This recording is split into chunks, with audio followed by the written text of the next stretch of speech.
Nigeria. And that was the only media that have been consistent speaking against the bad government and for the purpose for reformers. Niger what yo?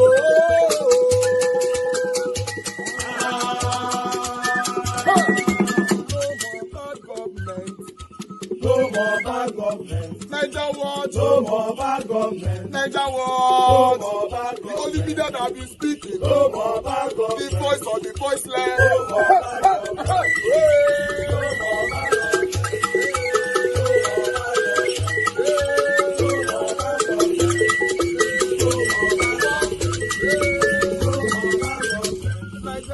No more bad government. For the poor, no more bad government. Niger war, no more bad government. Niger war to be here, no more bad government. No more bad government. No more bad government. In Nigeria, no more bad government. No more bad government. No more bad government. The only media, the number one media in Nigeria, no more bad government. That have been speaking against government. No more bad government. Niger war, no more bad government.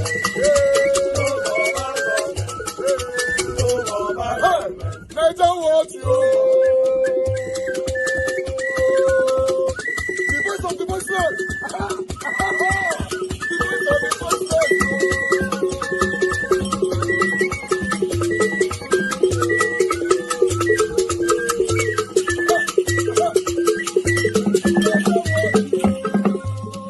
For this place, people they come and help us, please.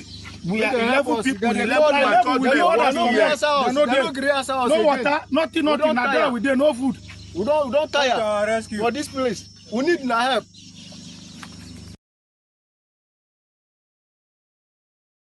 All right, that is a very pathetic one. If not because of what they happen for our country, tell me why everybody will be running to a country, a destination they are not even sure about. It's sad, but I'd like us to move on. Let me call on moderator. Moderator, it's good to have you on the show. Good evening to you. Please talk to us. You have 16 minutes. Mr. Elvis, good evening. Good afternoon. Thank you very much, moderator. Greetings to everybody. My lovely mama, Lami mommy, I love you so much. And I'm greeting my brothers and sisters in the comment section. Beck Mark, Lucky Yamu, at peace, and Debsy, and also Johnson Emmanuel. I'm still waiting for you to join the panel one day. Thank you very much, Mr. Elvis, for everything that you do, and congratulations once again. You know, after the show, I was just thinking, I was just smiling, like, you know, I just like to see, like, you know, young people of this generation do something meaningful and become responsible citizens of the world. So, and that takes great parents, you know, to achieve that. And of course, the grace of God, because you can have great parents, but, you know, the children, they don't listen. So thank you very much, Mr. Elvis. You know, all the resources, you, not just you and your wife as well. In fact, I would say your wife, number one, first before you, because everything comes from the mother, right? Whether the child is good or bad, they say it's the mother, especially if the child is bad, they say it's the mother. But I just want to say thank you so much, Mr. Elvis, for everything you did for your children and what you continue to do. And also to all the great parents who are sacrificing for their children in higher institutions. God bless you. God bless you. Keep doing what you're doing. God bless you. Now going along with the topic of today, or the show of today. Okay, I think I'll just go by, you know, what I heard so far. Okay, the last video you played about this men working at the Central African Republic. Central African Republic is a very significant country in Africa. Look at the map and you understand what I'm saying. I'm not going to even go further. However, aside from the fact that we have a country that is sick in every institution, sick, very, very sick. And it's unfortunate that when it comes to representation, when it comes to policies, when it comes to labor laws, nothing is taken seriously. It could be put on paper. Yes, it looks beautiful on paper. They announce it, but when it comes to implementation, it's nowhere to be found. Nigeria is in that kind of mix. And also, when it comes to expatriates, foreigners who come to invest in Nigeria or who come to, you know, build factories in Nigeria, who are looking at the documents? How is the Ministry of Labor involved? How is the Minister for Internal Affairs involved? How is the Minister of External Affairs involved? It's not everything that has to do with the ambassador, or that ministry. I call it an SPV ministry, the one that became the Dabri heads. And by the way, Mr. Elvis, look at our private, our WhatsApp group. Somebody has said something. Abike Dabri put out something that, they've been some contact and everything is fine with those men. But we have to. This is just one that we are just. There's a plethora of them across the world, even within Africa. Many people are abandoned. Many people are mistreated because they're going to work. There's really nothing going to work in another country, really. If you have a job in Ghana, a good job that's paying you well, or that's where you found job, there's really nothing there. But there are things to consider when you get a job outside your country, outside your jurisdiction. Nigerians themselves, they also need to learn. Anyone that takes your passport in the name of job, that is a form of slavery. It's because of the poverty and the desperation to survive, to have some better quality of life for one's family, that we kind of forget our rights and that we subject ourselves to slavery, or even a kind of subtle form of slavery. That's why they're all going through all this. It's disheartening, when you see a Nigerian man going through that. They take your passport, like it's sad, but somehow we put ourselves in this situation. Let us say it the way it is. We put ourselves in this situation because nobody now has mentioned about the Chinese man that owns a company in Nigeria. Nobody now has mentioned the Nigerian contacts. If the matter is just going to die like this, and then these same guys repeat the same thing. Now that they've known that, okay, these people are going to social media, the next set of people that we take now will be where there will be no communication, will be taking their phones or sort of, cutting, putting them in a location where they know there's no form of contact to the world. These are the things you should be talking about. Abike Dabri, not just telling us that they've been contacted and released. What happened? Why should they take their passports? Was it an illegal migration? Was it some sort of trafficking in the name of job? That's why I say the whole system is sick. Nobody follows the story. They will not follow the story. I'm predicting. They should prove me wrong. They would not follow the story. Abike Dabri, the Ministry of Internal and External Affairs, even the ambassador from Nigeria to Central African Republic, I heard that there's no more ambassadors across the board. The man from Bodlands has removed them now. It's just administrative people that they put there. But however, they should look into that. But, in the Nigerian style, it's going to end there. Well, I pray those men go back home safely and learn their lessons. Moving along. I'm just going to start the show, Mole. It's just because Mr. Elvis, it took me a lot to continually listen to that gibberish. I call it a yadi talk from Oshomole. Yes, that's what I call it. I just had to listen so that I can talk about it. In his usual fashion, anytime Oshomole comes in the media, he always likes to take control. He always likes to take control. And he said something, even when he was talking, he said, I have been trained to ask questions and take over the discussion. I have been trained to do that. So I do not know why every person that brings this man to an interview do not arm themselves and let him know, I am in control of this interview. You can tell me what to ask. You can tell me what to say. Answer my question. Answer it the way you want to answer, but don't take over the interview. I don't understand. See, that's why one thing I respect Rufai of Arise TV. He understands it.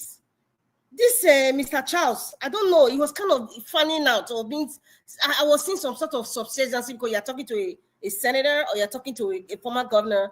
And then Oshomole just Oshomole took over the interview. And that's why I was so angry. I didn't want to listen again because what Oshomole was saying didn't make sense. And there was a lot of misconstrued information.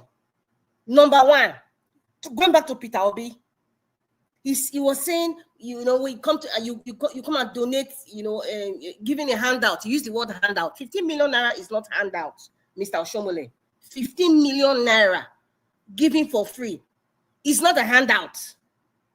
Because when you use such derogatory term for something that is important, there's somewhere you are going. Very few people understand, or rather, maybe some people will understand. Handout, 50 million naira is not a handout. It's not. I need to know where Adam Shomile has donated 5 million naira to a school for free. Yes, because the only time I remember he donated anything when he was governor. Yes, I don't know if he's in his own personal or private, whatever, but we're talking about somebody that is seen, S-E-E-N, because Mr. Shomile talks about, IMAC, not earmark. If you're doing a project, people need to see IMAC, what they can see. I haven't seen that outside you being governor. So when you try to denigrate the donation by saying is handouts, it's an insult to the giver and the receiver. It's an insult. All that gibberish talk. And this man, he shoots himself, maybe because he talks too much. Sometimes he thinks that people are not listening or actually, trying to interpret the kinds of words that he used. First of all, the school and Peter Obi donated to. Many people do not know the school. I had to do my own research. The name of that nursing college is also a school of midwifery. Is St. Philomena Nursing College. St. Philomena Nursing College. I am so disappointed that throughout this fiasco between Governor of Edo State and Peter Obi, I haven't heard any media house. Somebody should correct me somewhere. I haven't heard any media house say the name of the school and who owns that school. However, thank God for Nigeria Watch. Please share this program. It's St. Philomena Nursing College, and it is owned and controlled by the Roman Catholic Diocese of Benin City. It is not government owned. It is not government owned. It is owned by the Roman Catholic Diocese of Benin City. It is not Edo State School of Midwifery or School of Nursing. So when Adam Shomile comes to say, oh, you come to a state in a government institution and then you bring a hand, like come on. Where are the honest men? Because I'm tired of seeing dishonest men who lie on national TV. Grandfathers and great-grandfathers come to national TV to lie. What are you teaching the younger ones? Where has decency gone to? Has decency all of a sudden vanished or is non-existent? I'm disgusted. And there's another thing he said, because I'm picking by Adam Shoshomile's words. He said, there is no law in Nigeria that says Peter Obi should do that. However, it's a matter of personal discipline and protocol. Like, seriously? Hi, God of mercy. Abu Aziz said something on the comment section, and I totally agree, and it resonated with me. I'm like, you know what? Seriously, that's he just said it. He said, if not for the dirty politics, I would say, if not for the satanic entities that have come into politics, that have made politics so dirty, when has it become a problem for a former governor, not to inform the present one, to use taxpayers' money to fund their lifestyles? Something like that Abu Aziz wrote. And it's so true. It's so true. It's so true. Where we all live, those of you who live in diaspora, both supporters club and haters club and observers, those of you who are talking about the diasporas now, where you live, check it out. In case you are not checking it out, maybe from tomorrow, start noticing it. Where you live, the former mayor, the former prime minister, the former governor, the former president. In fact, let us even go down to the grassroots.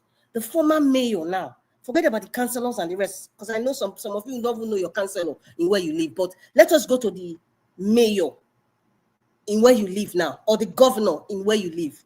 Former governors, how are they living?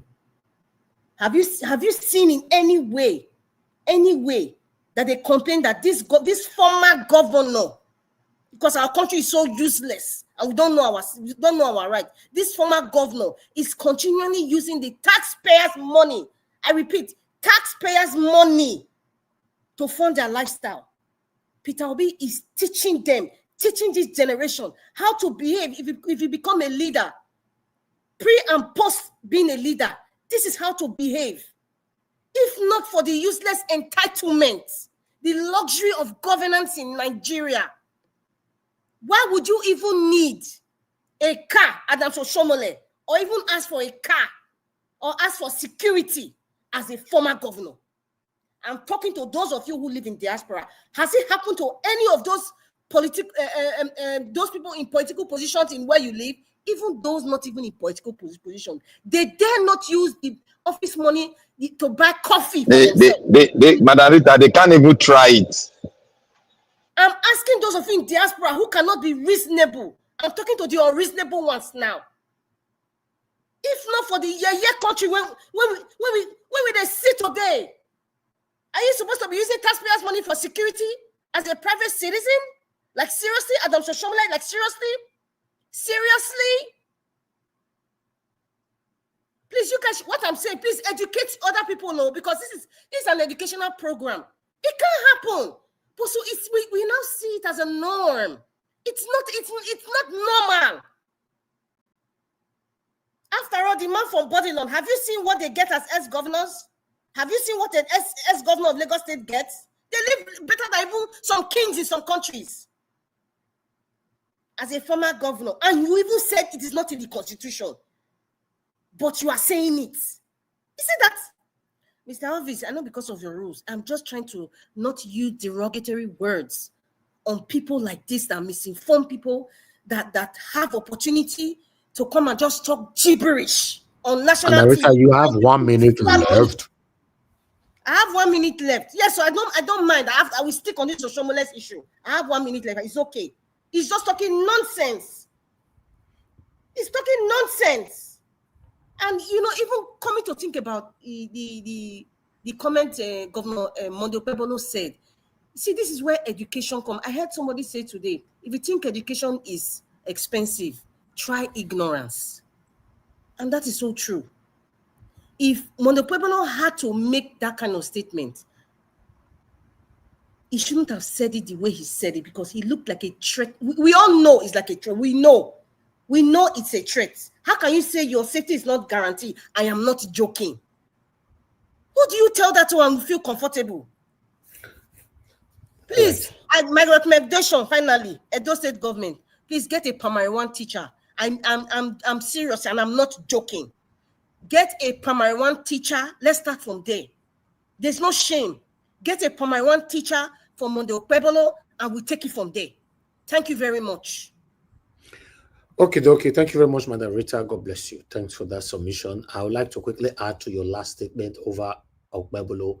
Yes, I believe I agree with you, because if you see what that man, although he was talking based on appreciation to his principal, how they take deliverance for Supreme Court. That's why he was talking like that. But in the other way around, yes, I agree with you that education is very, very important, because he could not put his words right. Because if you check, like me and Mr. Jonathan said here the other day, if this man managed to put it right by saying that if you are coming to Edo State, please inform me so that I can provide security for you and all that, blah, blah, blah, nobody would have been talking. But for you to say your security is not guaranteed and I mean it, that's a threat, And he also started by saying the man will say not get shishi. That's disrespectful. Peter Obi have a name. So yeah, I believe these people, their matter, it be as it get, but nevertheless, I'd like us to move on. I appreciate you all right there. Those of you just coming in, thank you very much for your time with us. Good morning, good afternoon, good evening to you all. Let me call on Mama Esho. Mama Esho, please talk to us, man. Good evening to you.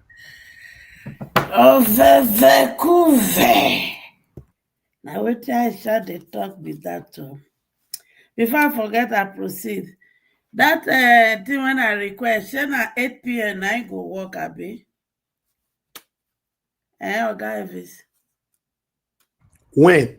Which day? No, maybe settle the time, then we'll talk. 8 p.m., right? Yeah, 8 p.m. any Monday to Friday, yes.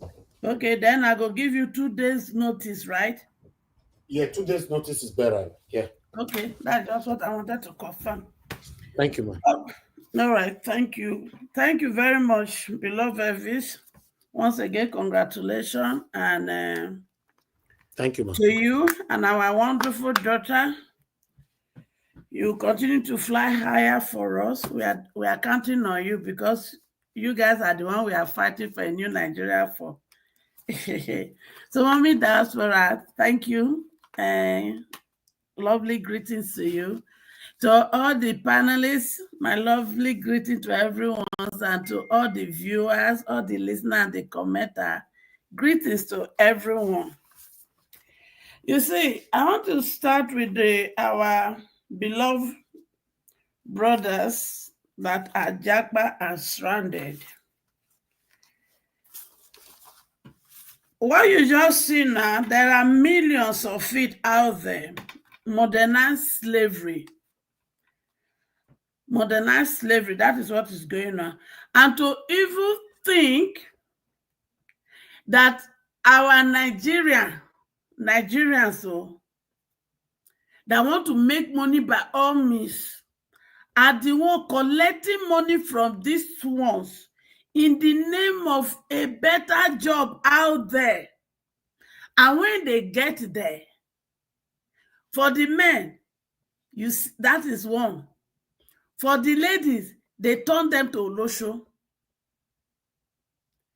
And it is being perpetuated by our own Nigerians. Just like Mandarita said, it is not just bringing them home, no. We have to look for the Nigerians that are involved, because this is human trafficking. So Abike Dabiri and everyone that are involved to relocate these young men back home, we need to look for the people that are behind. The Nigerians that are involved, the Chinese company that is involved, they need to face the law. This is human trafficking.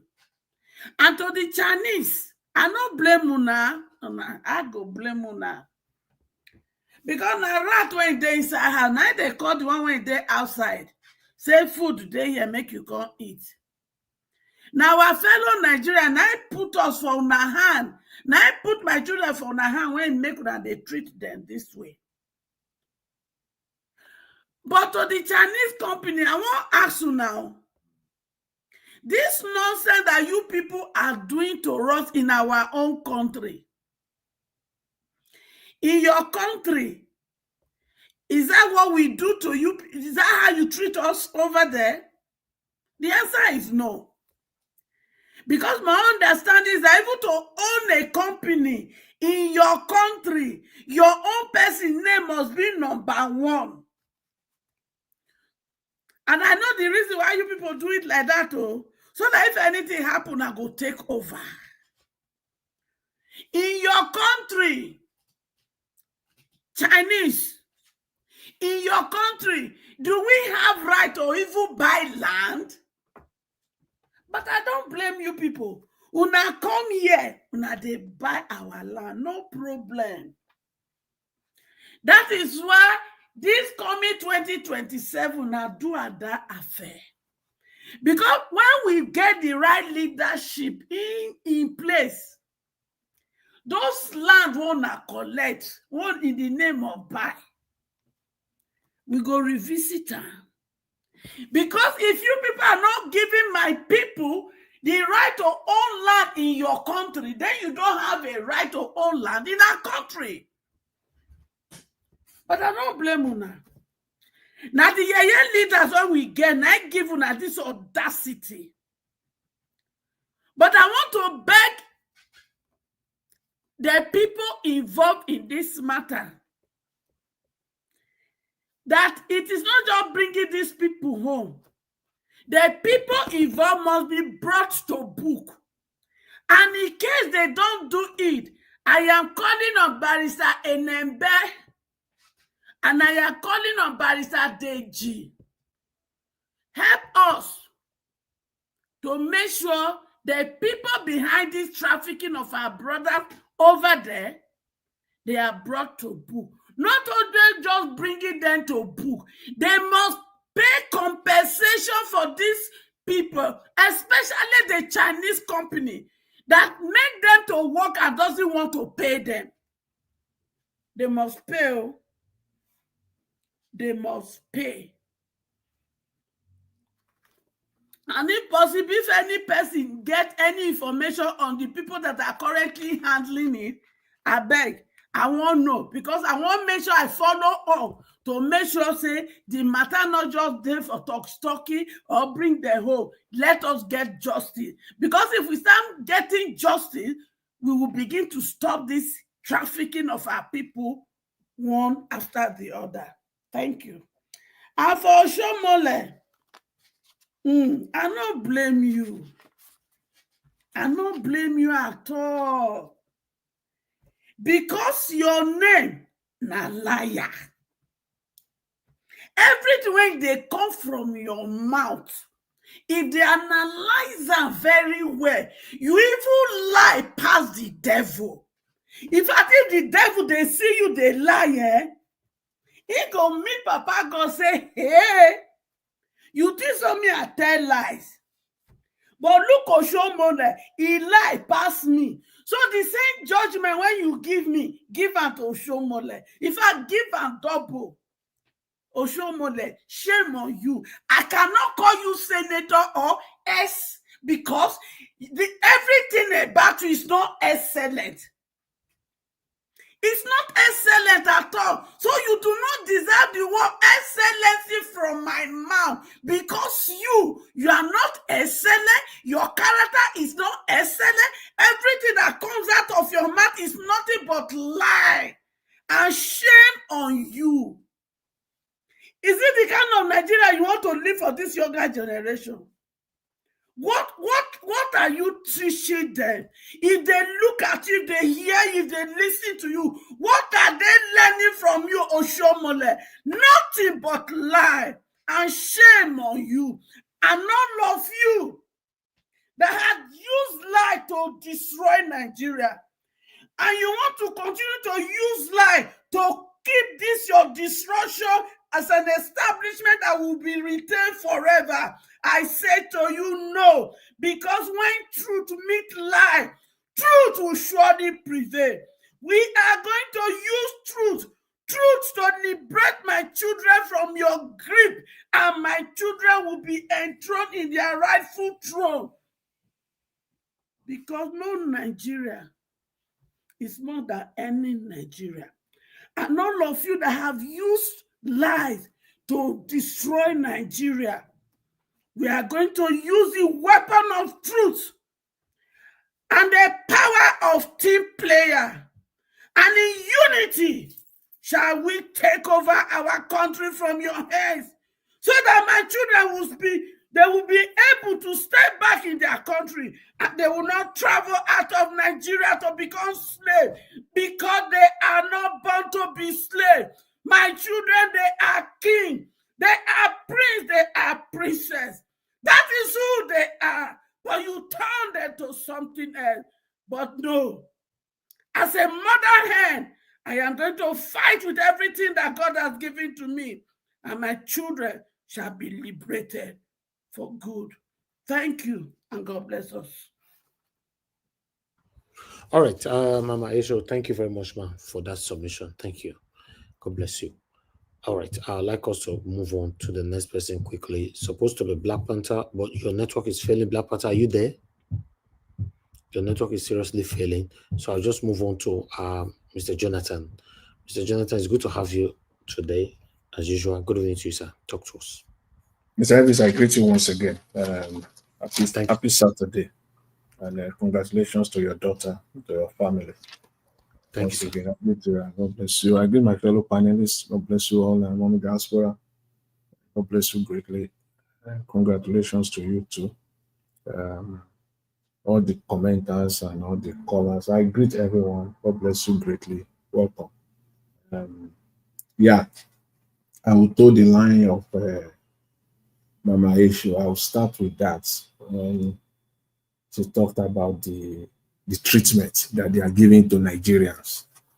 And it is the Nigerian government that we have to blame. Yes. And I will say the reason why the blame, the portion of it, goes to the Nigerian government. Largely, extensively to the Nigerian government. Because as I always say, Nigeria is not a normal country.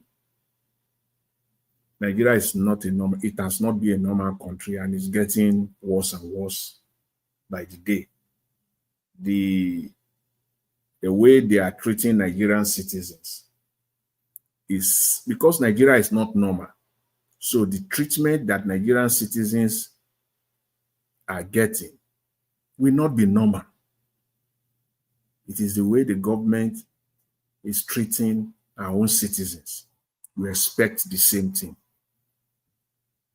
You know, you expect others to treat your citizens even worse because that is the foundation that you have laid, and they will just follow it. And that is the reason why, see, it is only in Nigeria, and Nigerians, we like to fool ourselves. We are too naive, too gullible, even the educated as well. I don't know what we try to prove. Just the other day, when Kemi Badenoch talked about Nigeria citizenship and all the rest of it, our kids cannot get Nigerian citizenship, and a lot of Nigerians came out. A lot of them, they came out. That is the naivety of it all. Defending a nation that does not respect you.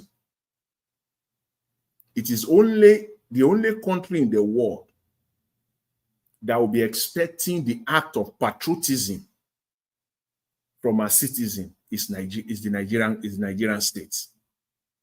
Citizens that you have abandoned, you are expecting them to be patriotic. Citizens that are nothing but slaves, you treat them as slaves, you are expecting them to be patriotic. When the chips are down, you expect them to be patriotic. How? When Nigerians are just, just all the other day, all over the social media. What do you expect somebody like that to say? Yes, it is in Nigeria where, you see, if other countries apply that principle of reciprocity to the letter, if they apply it, nothing more than 50 to 60% of us Nigerians that have citizenship outside will not have it. We will not even be close. Don't let anybody come and tell me about patriotism and nationalism here. My foot. No, if they apply that principle of reciprocity,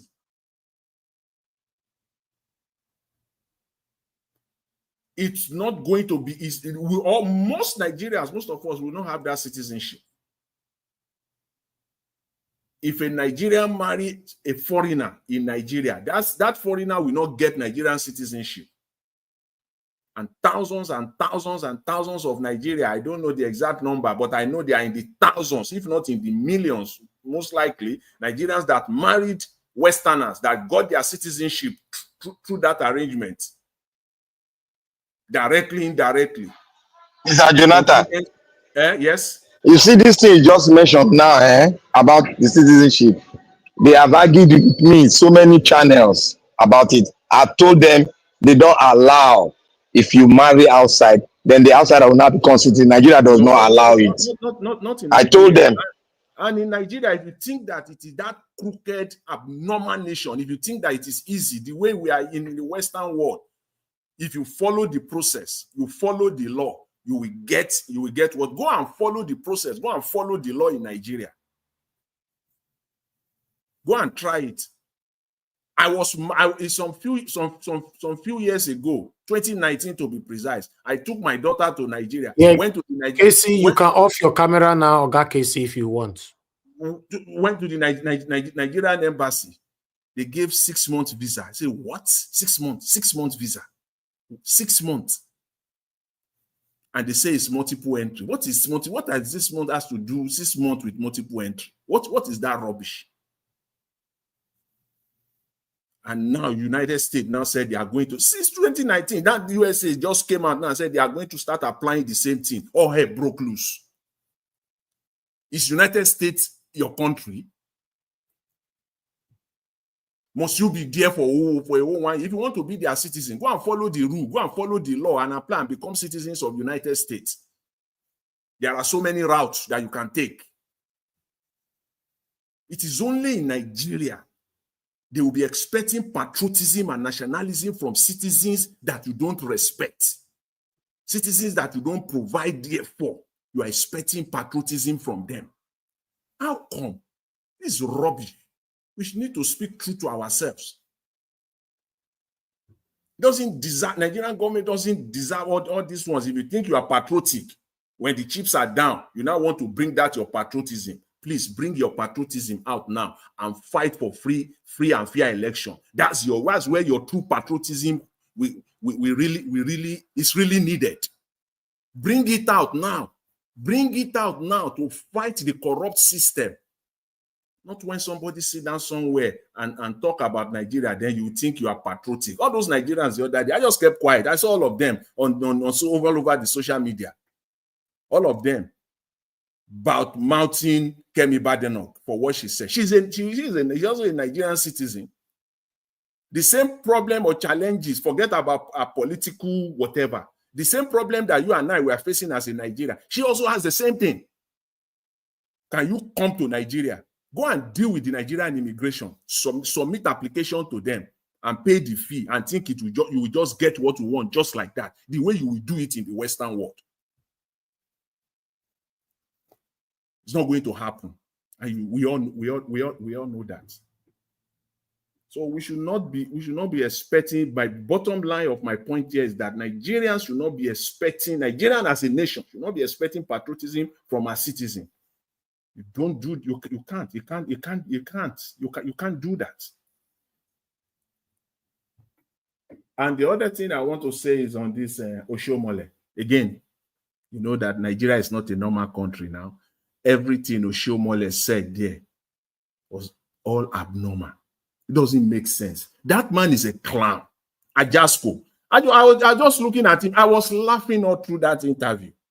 With his cap, with his Ajasko cap on his head. Somebody needs to start reminding him now. That's how the older he becomes, the more Ajasko-like he looks every day. He's a clown. He's a clown. I think when you are getting older, the problem with me with Nigerian politicians, as they are getting older, they get more foolish, more stupid and more stupid by the day. Because I think that when you are getting gray hair, you're supposed to be getting wiser and wiser. The reverse is the case for Nigerian politicians. Why? Is it because of money? You are going to buy. You are not carrying this money to anywhere. How much do you want to have? What is it? Is it name? I don't understand them. He did not make trying to make sense of everything he was saying there. It did not add up. Now Oshiomhole is coming out to tell Nigerians he was talking about halftime. How can you correlate that with what we're talking about in Nigeria? If you are playing football match and when it is you have to play the game till the end at halftime, it is not over yet. The other day, after Tinubu spent about almost a year in office, Soyinka came. Professor Wole Soyinka came out and said, we need to give him 1 year. After 1 year, we'll assess him. And everybody joined the bandwagon. All the sycophants, they joined the band. After 1 year. 1 year came, 1 year passed. 2 years came, now 2 years passed. The clown is now telling us that it is no longer 2 years. We didn't say it in the manifesto. Are you dumb? I just go Oshiomhole. You don't deserve any respect. You think we're stupid here? So we have to wait for 4 years. I've said it before. That is the play. That is their modus operandi. Then after 2 years, now they will say 4 years. Then after 4 years, you have to give him time to finish the 8 years. As if Nigerians are stupid. Look at the comparison he was making. He knew himself that comparison that he was making is a stupid one.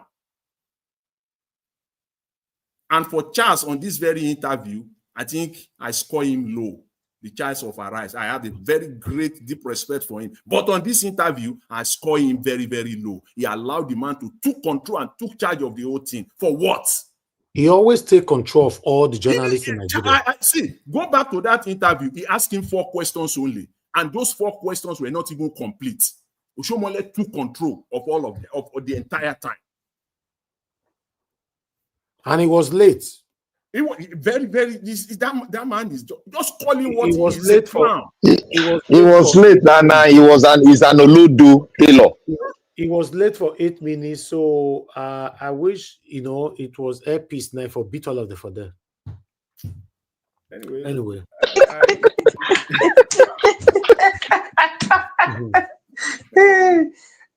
Like that word, I beg. If you want to start comedy, may you tell us so. If you want to start comedy, may you tell us. But the truth now, enough it beat chance now. So if now Airpeace now don't beat all of the stand for road, stand for baggage session. Tell me why. Mr. Elvis, see, yes, sir. You put out one article. I think the last article that you presented today, somebody was talking about to take Tinubu out, he must not control INEC and judiciary. Yes. See, when that thing makes me so angry. Anybody who is saying that makes me so angry. If that person is I don't know if he's a politician, maybe I will have to go back and read it. But that statement alone, it's at this time, at this age, you think you are telling us that? You are telling us that the president, in order to take him out, he must not have control of INEC. We know. We know all of that. Don't come and tell us. If you are a politician, go and do the needful. Go and do the needful. Thank you. Thank you very much, Mr. Elvis. Thank you, sir. We have a full house. Black Panther, is your turn now. Talk to us, my brother. Good evening to you. Good evening, Niger Wash. More grace. I hope you can hear me because I'm shopping.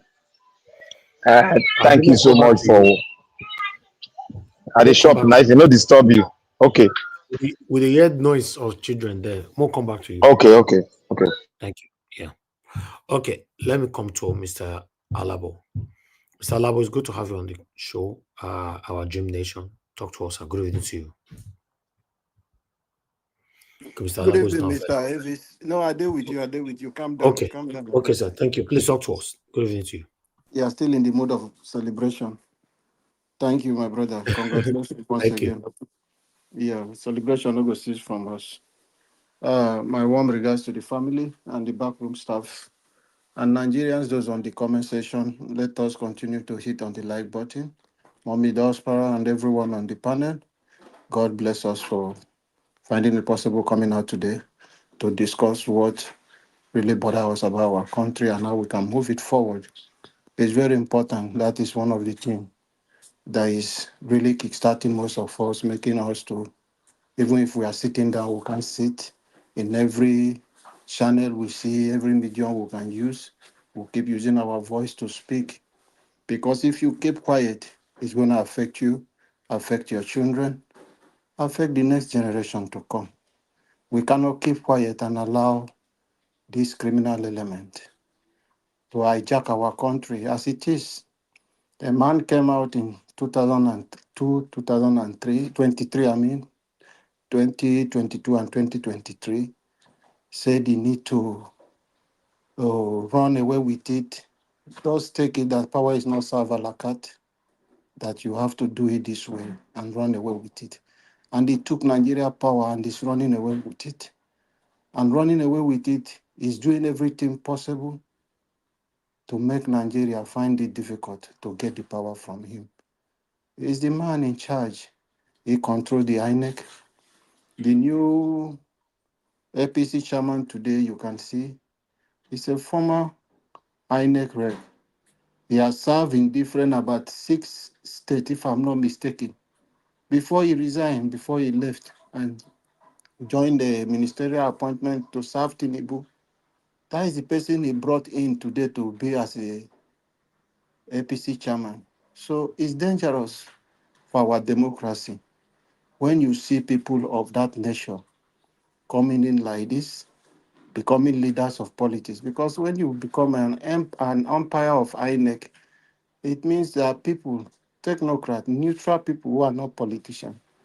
Because the INEC office are political. It's not a political party. So when you now see people who participate, let's just look at it now. Like this man we admire so much, which really deceived us in 2023. Well, I will not say he deceived us in 2023. The Igiri, Mike Igiri, because of what he saw in INEC and the reform, he hoped that that was going to be a game changer. So he went across channels, across every TV, reassuring Nigerians that it's going to be a game changer, the IRF and this. Unknowingly to him, Mike Igiri doesn't know that Mr. Mahmoud have a different plan with Tinubu. So Tinubu took people unaware and do it in its own way. Since then, I don't think any of you have heard the Mike Igiri come out to speak because he was disappointed. He wasn't part of the plan.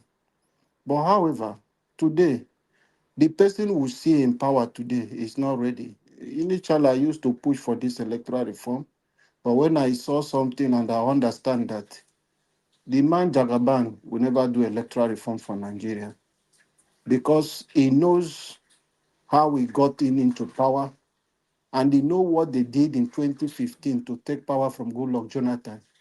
So he doesn't trust to release that. When I saw that article you read out, the man who is talking that Tinubu has to be neutral or go away. No, because what happened in 2015, they know how they use the Jega to push Goodluck, Bele Jonathan away from office. While in Niger Delta, South, they are pressurizing it. If you want to vote and your fingerprint could not, the machine could not detect your fingerprint, you are not voting. They are not using any alternative with paper. While in the North, they are voting without the beavers. So you can see those kind of game playing. So that was what happened in 2015. So more votes were coming from the north, while for South, the south side and the south, the whole south, southwest, every other side, southeast, they try to suppress people, make sure nobody use the paper or any other way to do the vote. Apart from Rivers State, where people stood strong like Yesu Wike, who said they will not agree, they did their own and bring out almost 1 million of votes out of that 2015 because they do the same way not to do. But on other states that we are smart like that to do the same thing. So the vote in the South was somehow why the North was coming. Even Boronu, where crisis was coming with over millions of votes. So it was shocking to people. So Tinubu knows how they brought in Buhari into office. So he's not going. Whosoever that is believing that Tinubu is going to do electoral reform, we are just wasting our time. He's not going to do that. So for Nigerians, the only way we can do is for us. You heard some northern people who are doing interview. What is the man's name?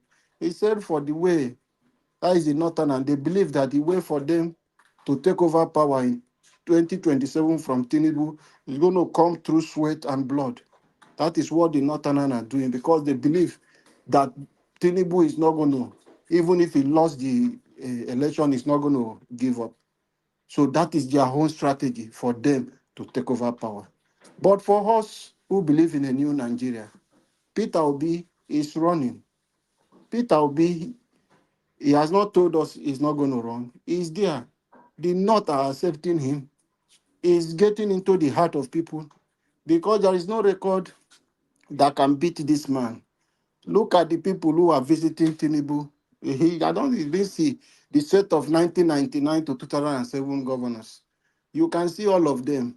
So compare Peter Obi to those people. There is nothing you can use to match him with those kind of characters.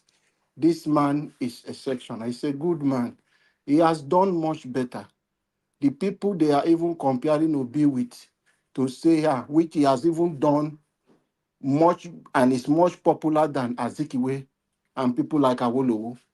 So these are how the Southwest accepted Awolowo, and the South is this was how Nnamdi Azikiwe was then.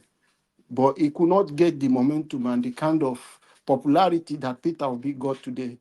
So Peter Obi is the hope for the future of Nigeria. We must do everything within the ambit of the law for us to make sure we make him the president of our country so that he can set a standard for us, the next generation, so that we can have a better country where we will not be deriving our inspirations from people like Nyesu Wike, because most of Nigerians today, where do they derive their inspirations? It's from people like, I want to be like Wike, I want to be. But those times we are growing up, we start to be like her. I want to read like Wulo Saying. I want to make name like him. I want to be like Shino Ashebe. Those are people that inspire. I want to do the things that Awolowo did. But today it's corrupt politicians that inspire the youth. People wants to gain money through corrupt way, which is very bad for our nation. So Nigerians, let us unite and come together and work together, because these elites are not ready to give up power. That is why you see Atiku and the rest of them are fighting. Because if Tinubu succeed in power, it will be in the benefit of Atiku. Have you heard that Atiku have lost anything? That they have seized any of his property? They have destroyed his brother property? Because it's part of them. The only person suffering today in Nigeria under Tinubu is Peter Obi and their family, and anyone who chooses to support Peter Obi. So you can see those people as birds of the same feather. So we must unite against this, our common enemy. A new Nigeria is possible if all of us come together. And we know we can do it. It might not come through the Sri Lanka way, it might not come through the Egypt way, but we can stay through our polling unit and stand by our vote, defend our vote, stand by it, make sure that that vote is counted. God bless us. Thank you, Mr. Elvis, for the opportunity. For a new Nigeria is possible. Thank you, everyone. Service cannot speak now.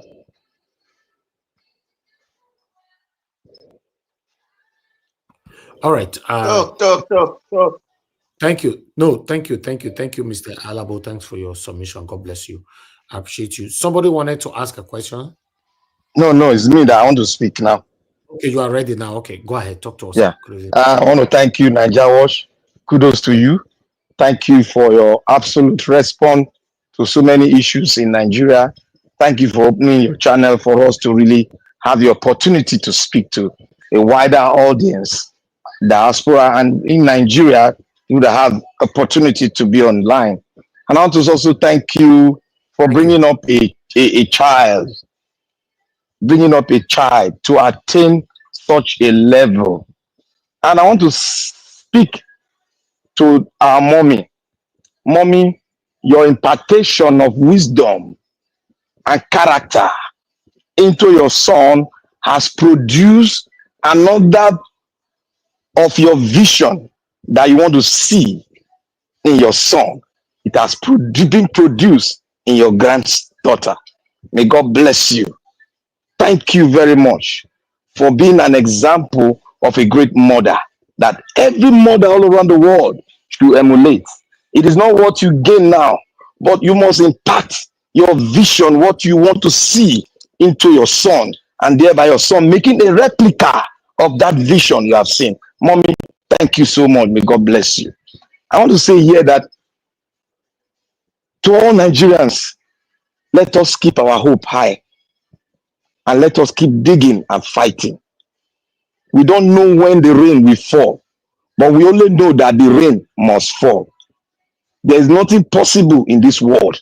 We know that all things are possible through us that God has created upon to dominate the world. That is my belief and that is my mentality. And I believe every human should possess that mentality. And I want to say to everyone here today, I want to start by saying to speak on the first item that was represented by Niger media. I want to say here that what Niger Watch brought in was really great. I saw that video, I went through that video intensively, and I saw that yes, a lot of lies have been spoken of many of us. A lot of lies have been spoken from the north. Like I said here, I told everyone that the dynamics and the demography of the north has changed. And we are all confused. Some of us are saying we cannot trust. Yes, I buy that idea that you cannot trust. But there's one thing you can hold, is every word that comes out in every one of them. You make a comparison, and when you get your conclusion, you now speak and see if it will linger well with what you have observed. And I say to everyone that yes, the demography have changed, and there is a sort of a link. They are trying to get out of this link because there's so many youth, despite the travail and the factors that is affecting them, like religion and other things, there's still hope.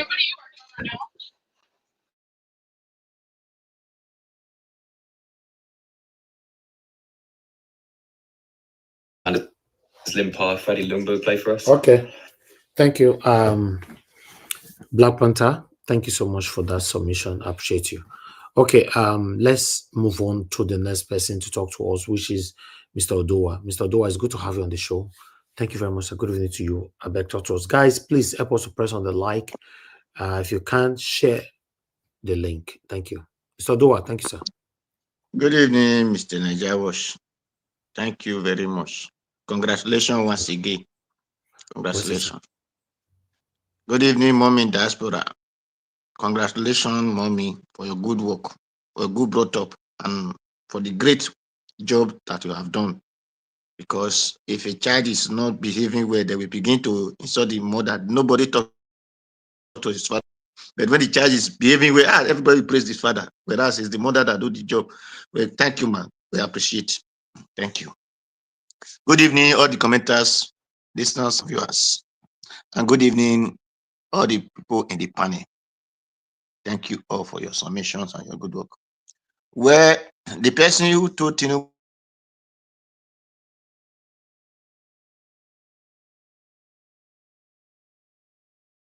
because it is let me not say push and fall, it is stand and fall himself. So if Tinubu want to contest in 2027, Tinubu said, I know many of you did not vote for me, but you people surprised how I obtained the power to this position. So, and he make one comment on this interview of the day you choose their APC. He said the governor should wet the feed a little. That is grass a little. It's a strong statement. So deliberately punishing Nigerians. So give them a little water so that they will relieve from a taste. Then tomorrow, once the sun starts, they cannot dry up again. For those who have wisdom to think, it's a strong word that Tinubu know that they are deliberately punishing Nigeria. So he's just telling the governor now, just give them a little piece of cake so that they can be happy and thought that everything is over. So that when they have opportunity to come 2027, just like when Buhari punished Nigeria for first 4 years, then when he want to come, Siba just say now that is next level of punishment. Then when they really enter, then I enter the strong next level of punishment. So Tinubu is still sending a message to Nigerians. For those who have ear, let them hear what Tinubu says to Nigeria, that the governor should just give you people a little water so that you people will not just buy in the taste. So it will be your choice if you will still allow a person like that to continue to lead you, or to take him out and let those who will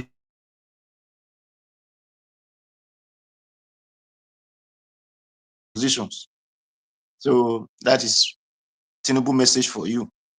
Then those who say that Tinubu is Peter Obi is a threat. No, Peter Obi is not a threat. Peter Obi is a moving train that everybody need to enter so that we can get to destination. It's not a threat to anybody, whether APC or APDP or whatever. No, Peter Obi is a moving train. So as Tinubu said that people, they are expecting doors for people to come in. We are expecting Peter Obi's group, which is obedience movement. We are expecting those people that Tinubu want them to come to him, for them to come into us.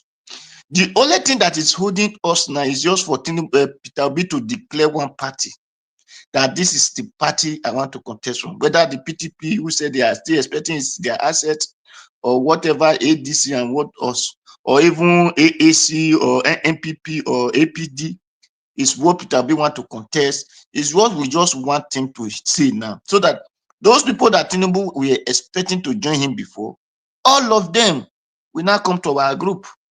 Whether good or bad, we need all of them to get to our destination, because the train doesn't select the passenger that will enter him. But the driver, nobody can come and contest the steering where the driver is controlling the train. So that is what we want.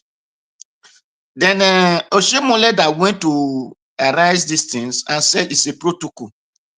If it's not ignorance of Oshemole, you that is a senator that is putting Nigeria into hardship, you must be afraid of your life. So you have to be looking for security that will guard you, because you know you are among those who collect SUV of 120 million. When Nigeria are hungry, they cannot even buy a gari of 10 naira or talk of 1,000.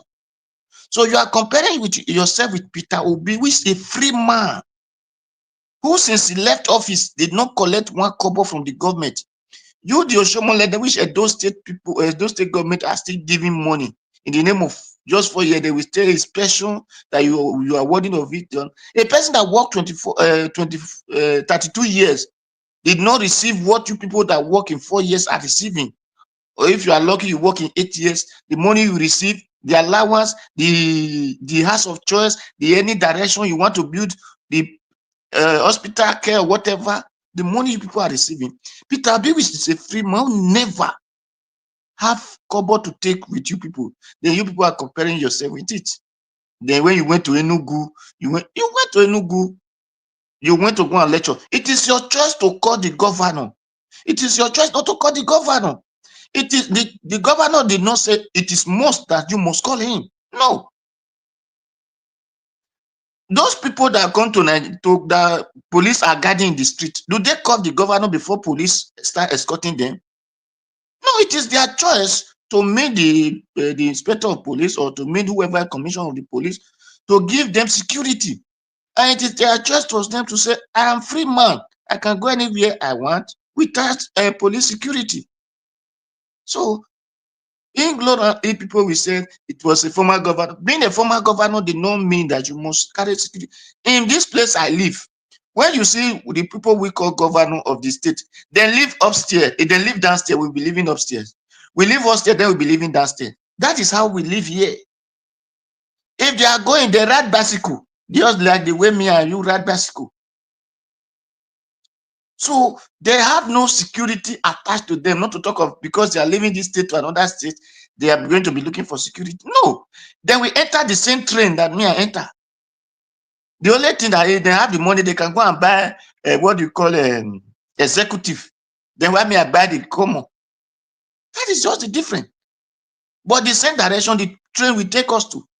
So ignorance of our people who is, I don't really know how to describe it. I don't really know how to describe it.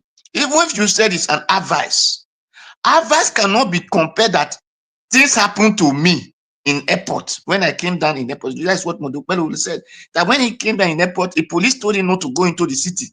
So he had to remain in the airport. So he had to return back. The same thing that you want him to happen to Peter Obi. No, you are not the same person. You are from that state. And you have the same problem with your governor, which is from the same state. Peter Obi is not from your state. So it doesn't have any problem with you. You people are not contesting anything together. Peter Obi just walk around doing good. But you did not come to do good for the Edo people. No, to say that you, the governor, has not threatened you not to do good for your people. And if you said this advice, as Soshomole said it was advice, what advice concerned, he said he did not have shishi. That is where the journalists, they are not asking people questions. The man who said he did not have shishi, then where did he not get 15 million? Because he said it 2 times. 15 million, I'll be 1.5 million. 1.5 million, 15 million. Where did he not get it? A man said did not have shishi. Where did he get such money? So those are the questions that they should be asking anybody they are interviewing that want to speak on this stupid talk. That if you say it's an advice or a protocol, whatever, then what concerns such thing with who don't have shishi? Thank you, Mr. Nigeria Watch. Thank you very much. All right, Mr. Odoa, thank you very much, sir, for your submission. God bless you. Oga Casey, please talk to us. It's good to have you on the show. Good evening to you. Good evening, everyone in the house. Good evening, our fellow comrades that are in the comment section. I greet everyone tonight. Well, let me just make this one because I still want to hear people talk more on this topic. And maybe by the time you are coming for the second round, I may make my final submission. But let me just say this concerning Oshomole. What do you expect Oshomole to say before?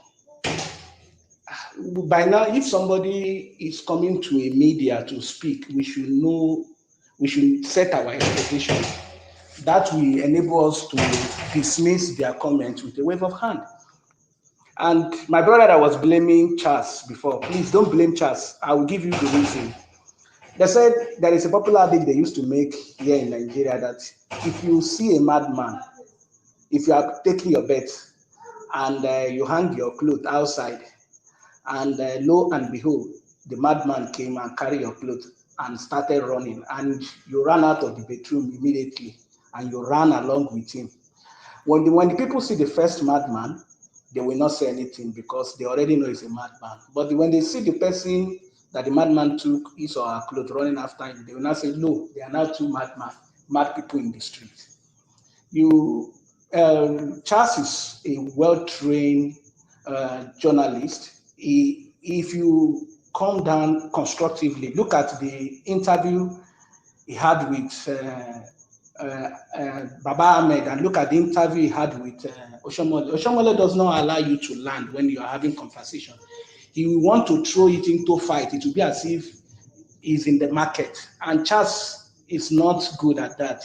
He will allow you to put your comment or your submission constructively, then he will be able to ask another question. But in a situation you are appearing like a mad person to him, he will just allow you so that you will not rubbish his own integrity. That's what I see in that video today. Concerning the North, like I told you last time that I was on the show, I told you that you will see the North coming together as one, and it was initiated by Kwankwaso. Today I was hearing Babachi Lawal repeating the same thing. So every of their top politicians will be saying the same thing at this moment. All I will say right now is if my principal is listening to us right now, I think this is the good time to go back to the North once again and negotiate with these power brokers in the North so that we have a good support from them. There is one thing that most of us are not looking at. In the last 2023 election, that is 2023 election, there is one significant factor that most of us doesn't know. But me that was on the ground on the day of the election, I will tell you, despite the fact that you may hate Emefiele for his way of looting our fund, but he was so critical in that election, and I will give you the reason. One of the reasons, the main reason why APC could not score that margin of vote up to 15 million was because there was no cash. Bet it with me. I will prove to you that one of the reasons, the major, it's not because of Buhari. One of the reasons why they could not get up to 15 million votes was because there was no cash. In fact, I can tell you where I am in Ogun State. In the second election, the governorship election, it was a tight race. It was a local election, it was a tight race, but at that time they have found a way to pay people to vote for them on that day. So they collected voters' numbers, their account number, and their voters card.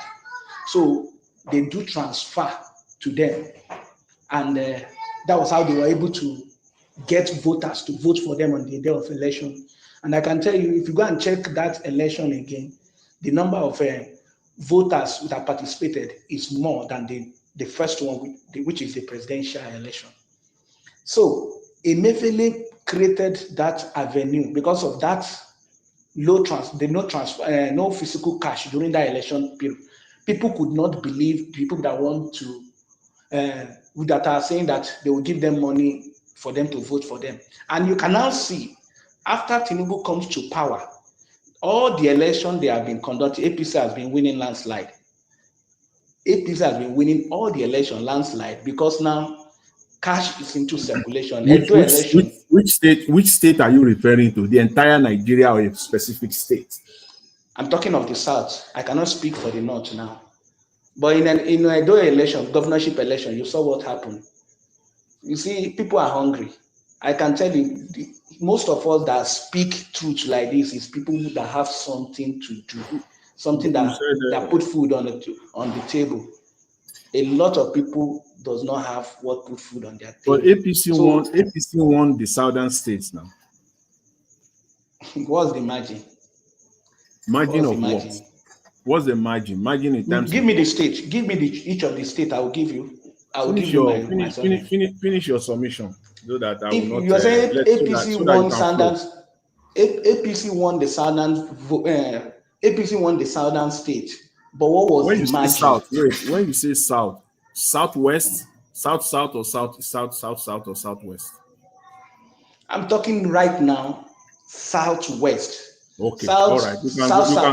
South. Let's leave south. We all know what happened on south. I mean southwest. West. Okay. Those voters those votes you got during the election were sponsored by the what they call it, the senators that are contesting from that constituency. Those are the people that give out the money they did on transfer. I know what I'm saying. So in the subsequent election, that money is now flowing. Buying of in Ondo election, it was 15,000, 10,000, 15,000. They are buying the vote, and it's going to play a key role in the next election. So that's one aspect that we also need to look at. The second aspect is that believe me, INEC is not going to do anything substantial in terms of electronic reform. But I am having an idea that if it's possible that the opposition party, if they comes together, we can actually build a platform that can also monitor the election online and get at least a legal backing to support it. That will give us an edge during this election process. We need a platform that we ourselves can also develop a platform that this result can come in simultaneously as we are voting. It's not necessarily we should depend on the one INEC, so that we have one of the things that kills the petition was INEC refused to release the material. But if then all the opposition parties can come together and form a structure that they can use to, because this election is between APC and the people. That's what I wanted to say. Casey, is the platform, sorry for coming into your time, the platform you trying to build, is it going to be backed by Nigerian law, or which court are you going to take it to win the election? Thank you, my brother. If we have something on ground, we can mobilize, just like Ramdipita is clamoring for electoral reform, as we speak now. That electoral reform, I doubt whether they will achieve anything from it. But what I'm looking at is, okay. You have 1 minute left, Oga Casey. 1 minute. Thank you, sir.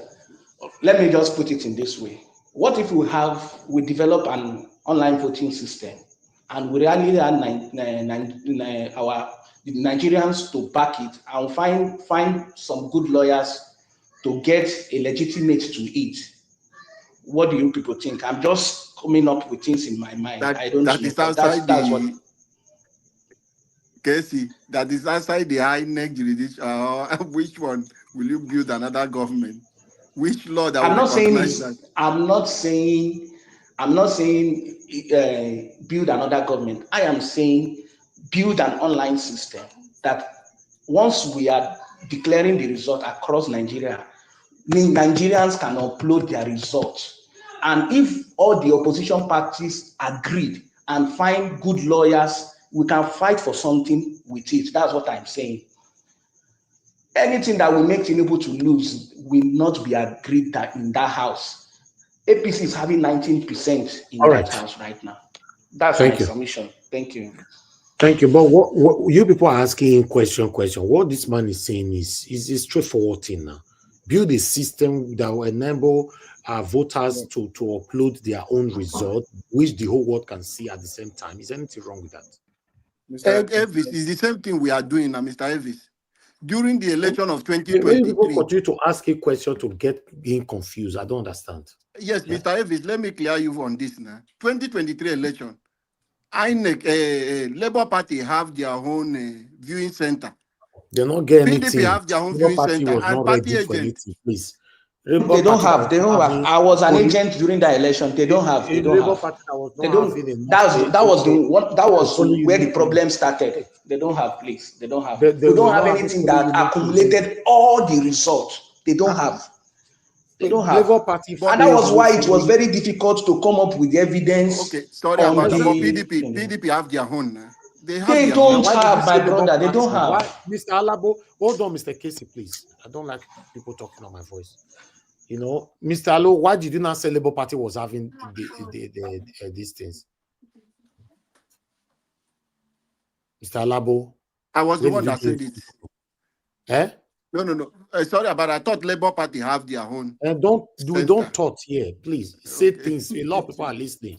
We have to pass information that is suitable for my listeners. If not, they will use it against this platform tomorrow. Nigeria Watch is a very, very big brand, and I say things I read, and I expect my panelists to say the same thing. You and I know Labour Party failed in terms of covering all the polling units across the 36 states, in Nigeria during that time. Maybe now they are preparing. If that's where Peter Obi is going to come out from, I don't know. But then they failed. Let's accept that. We went to court. We could not provide anything and all that. These were one of the things they used against us, even though we are calling that judiciary failed and failed and failed. Yes, even though judiciary can see that, yeah, Labour Party won, but if you cannot prove that you won, they will not tell you won. That's just the truth. Let's say it how it is. You know, what Casey is saying is 100% right. But unfortunately, can they do it? Yes, sir. The area where I have issue with Casey was his initial submission that the gap that APC, it was about money. That is completely, I won't say incorrect, but I will say that is not factual. That is not factual completely. Okay. If you want to say, if you want to say, I will say beavers. If you look at the numbers, let me just say, if you look at the numbers, even the PDP, who happens to be the closest rival, the margin is phenomenal. That's what I can use. It's huge. It's not even close. Thank you. Let's move on. We have one person left so that we can go on our final submission. I'll give you guys time to talk with yourself on the final submission. You know, I was only concerned about when Mr. Alabo said that we tried. Then, Mr. Alabo, they're not your try anything. We'll not protect ourselves. Let's prepare for the future. That's the most important thing. At that time, they're not try. You know, even I remember I covered more than 12 states at that time now. Some of the states I was covering, all my representatives, they were there. We were live here, covering 12 states live here. You know, they were telling us that there's no police unit agent, there's no this, there's no that. It was crazy, man. But I didn't know this will come to affect us in court. But I guess Peter Obi have learned in the hard way, and we all have learned in the hard way. You know, so I especially those of us that were saying that Peter Obi not tell us make we talk. We're not gonna talk. That was stupidity, you know, amongst all of us that were waiting for Peter Obi to tell you what to do when your mandate were being stolen. So maybe all of us have learned well in the hard way and prepared prospectively for the 2027 election. But let me call on the last person on the panel, which is Madam Patricia. Madam Patricia is good to have you on the show. Thank you very much, man. Good evening to you. Please talk to us. Good evening, Mr. Elvis. Congratulations, big one. Very overwhelming testimony you give yesterday. So I want to join you to thank you, man. Thank you. Both you and the rest of the family, and then of course the young lady that was able to go through all the rigorous activities to make all of us proud. You know, it's not easy that to go through university, and also, like you said yesterday, she also get a job straight away, which means she came out with flying colors. She Yes. put in a lot of hard work, and I congratulate her, congratulate every one of the family members for all your great support to have her, to for her to be able to achieve this great feat. This is a new chapter of her life, and I know it's the future for her is more glorious. Thank you again, Mr. Elvis. Thank you very much, man. Thank you. And of course, your wife. Thank you. Yes. Mommy, good evening, good afternoon, good morning to Nigerians everywhere.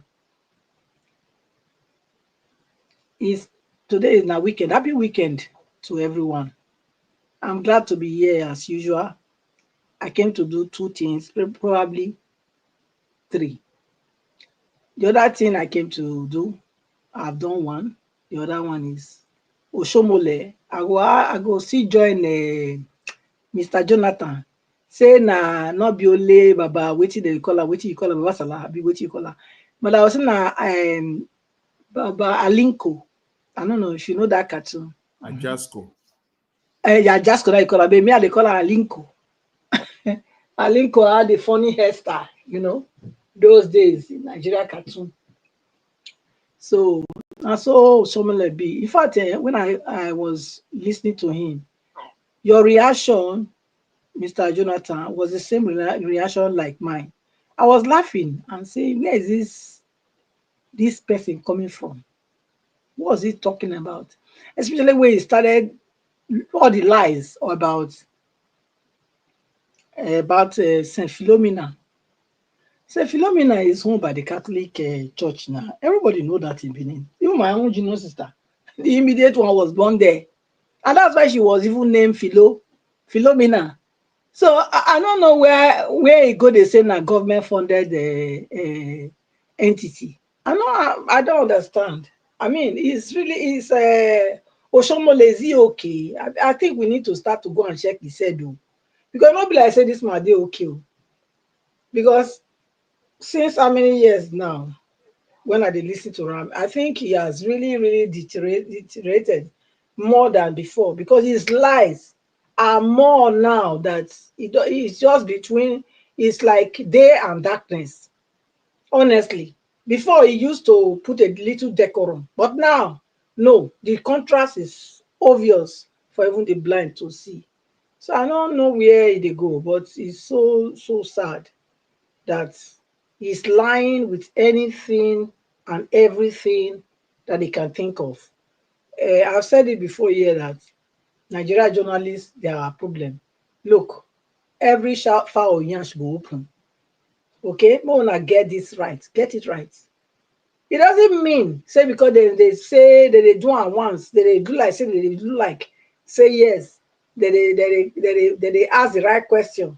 Say that they're not them to they collect brand envelope. All of them they collect, including the so-called chas Agolo, what be his name. Because how will you tell me somebody came here and defending him, and it's because he doesn't know, it's not like that. It's not, he don't want to go into that gutter with him. Why you not going to gutter with him? Not be journalist, you say you be. Journalist supposed to enter gutter with anybody when for you to get the truth out, to give us the right information. You're supposed to go and dance any dance the so-called person when you interview. Any music where they play for you, you go dance with them. More like they dance together. If they laugh, it was only laughing all the time. Now. Say not give a chance, may talk.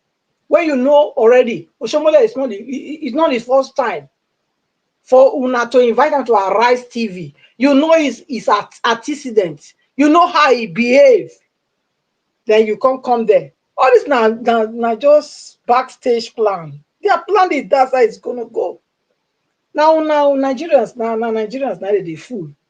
The ones when the Nigerians when they feel they read in between the lines, so now then they fool. For me, I knew this was already the plan, because which journalists go allow that kind of thing go on? You are supposed to be the anchor of the show. You're supposed to be the one calling the shots, not the person that you are interviewing, not the one, not the, I mean, come on, look, where does that happen? Unless somebody was saying Thank you, madam. and then somebody was saying if it's Rufai, he will not do that. Look, listen, Rufai too. If you listen to Rufai too, they say Rufai one of the praise. Say they loud, hard spoken, ba. Look, Mona did them, Mona deceive myself. One would like to be deceived. I refuse to be deceived. And anybody want to hate me for it, you can. I don't hold you any, I don't hold you any apology. I am saying it the way I am interpreting what is going on. Rufai too is another one that we need to watch out for. Nobody call the praise and say, now so they tackle them. No, if they only they tackle that one, we never collect brown envelope from. Yes, that's why they tackle. Otherwise, when they present this man, this new what they call a chairman for APC, would Rufai not tell me that he didn't know that the man was formerly, that he was in a commissioner in INEC? Would he say he didn't know? Any of the measure? No. So what are we talking about? Look, Nigerians, that's why me, I dey tire for na matter.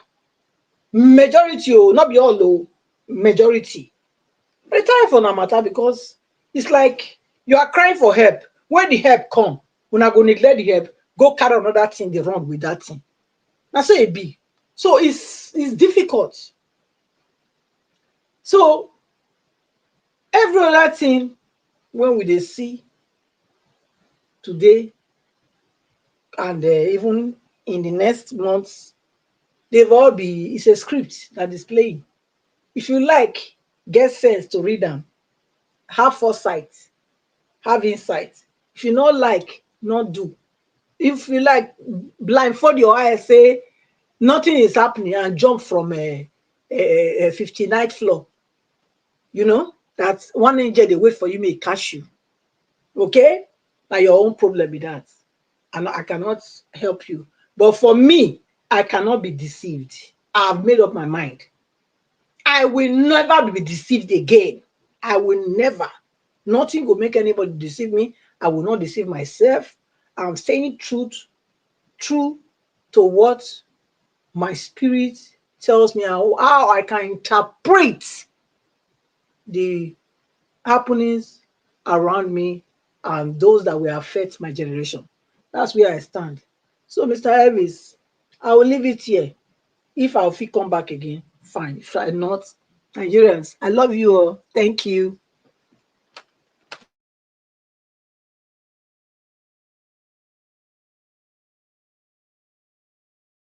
All right, thank you very much, Madam Patricia. God bless you. Thanks for your time with us. Thanks for your prayer for me and my family. I appreciate you. Thank you so much. Please, hold on, Mr. Jonathan. Thank you, sir.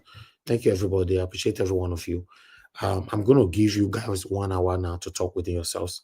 And that 1 hour, Mr. Jonathan, I want you to manage it, or you want Madarita to manage it. Any of both of you, I don't know who's going to manage it. You know, can please somebody answer me if you can manage yourself. Madarita too street.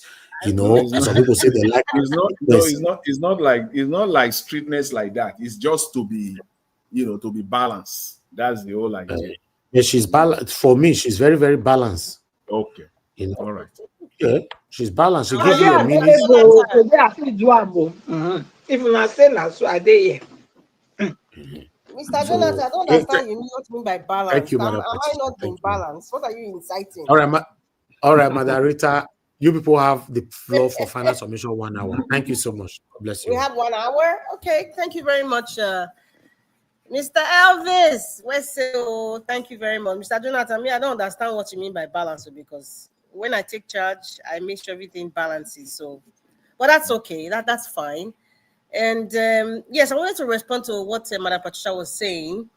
There's several things you talked about. You talked about Rufai. Yes, I was the one who mentioned Rufai. And then you talked about, if anybody will hate you for that.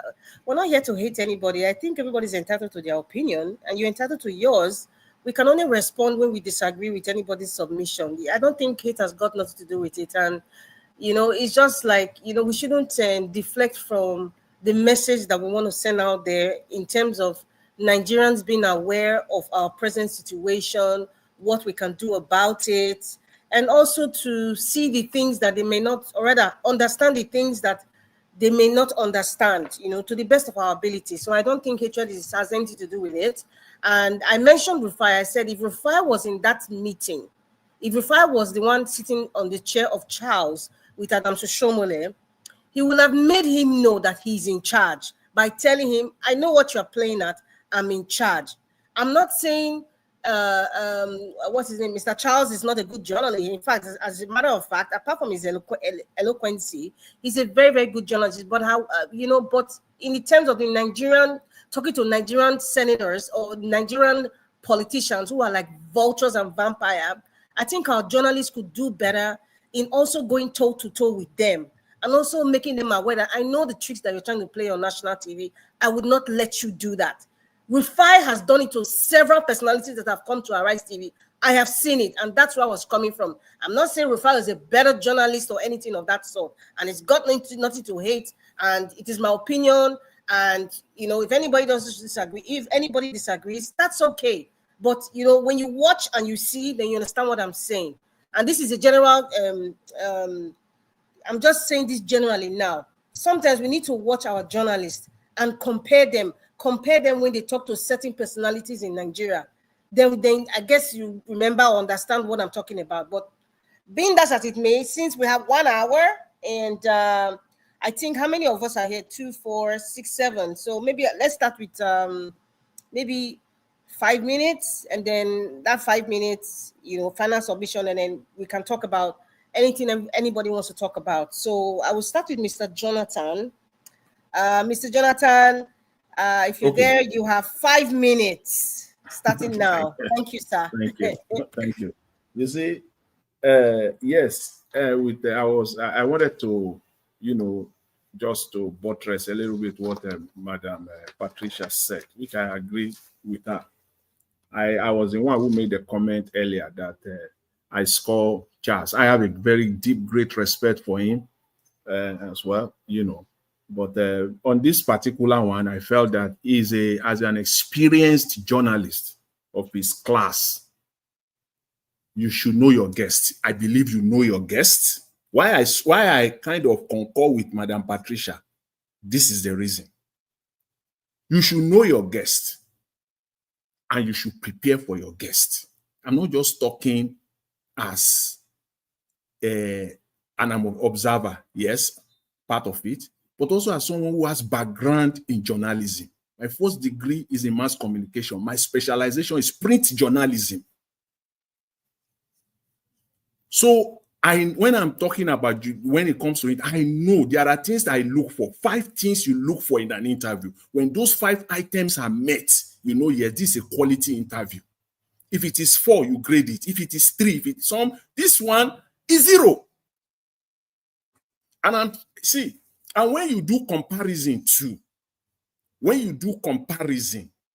let's compare him with journalists of his class, the likes of Stephen Soko of BBC, Talk. Yes, I grade Charles in the same class. When Stephen Soko was interviewing Obasanjo wanted to Google it right now. Go to that interview, see how he handled Obasanjo, see how Stephen Soko of BBC handled Goodluck Jonathan. He will not allow you to flow. It does not matter. See how Stephen Soko handled Barack Obama. He is in charge. He call it Ad Talk, BBC Ad Talk. The program is still on. The way he handle is that he prepare for his guests. He knows them.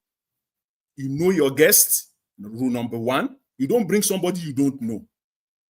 You know your guests. It's not breaking news. It's not that something you just fall into.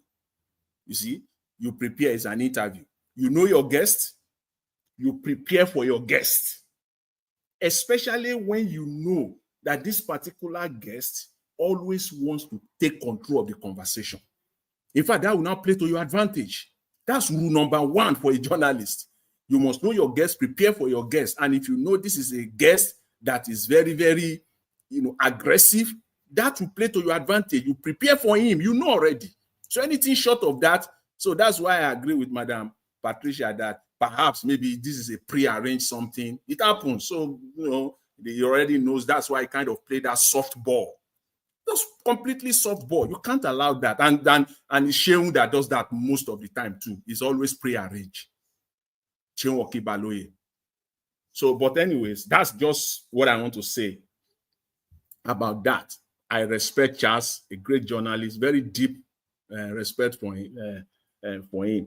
But again, I will also dwell lastly on the submission made by what I wanted to say. I have to put it aside. I have to undo this because I just want to set the record straight by Casey with respect to the elections in Nigeria. See, the last election, and I really wanted to be specific. That's why I asked you, which of the region or state were you referring to? And you said it's Southwest. So when you come to Southwest, APC won Southwest outright. If you take Lagos and Osun out of it, and when you now look at it, you will know it is not about money because it was so close. In Osun, it simply means that they didn't spend enough. They didn't have enough because the margin was so, it was like less than, in Lagos, it was less than 10,000 votes. In Osun State, also the same. The other 4 states, APC had like 80%. Even their closest rival, PDP, had like 10% in some state compared to APC, 13%. Is it or even Oyo State that has a sitting PDP governor? The margin was almost 300,000 votes in Oyo State.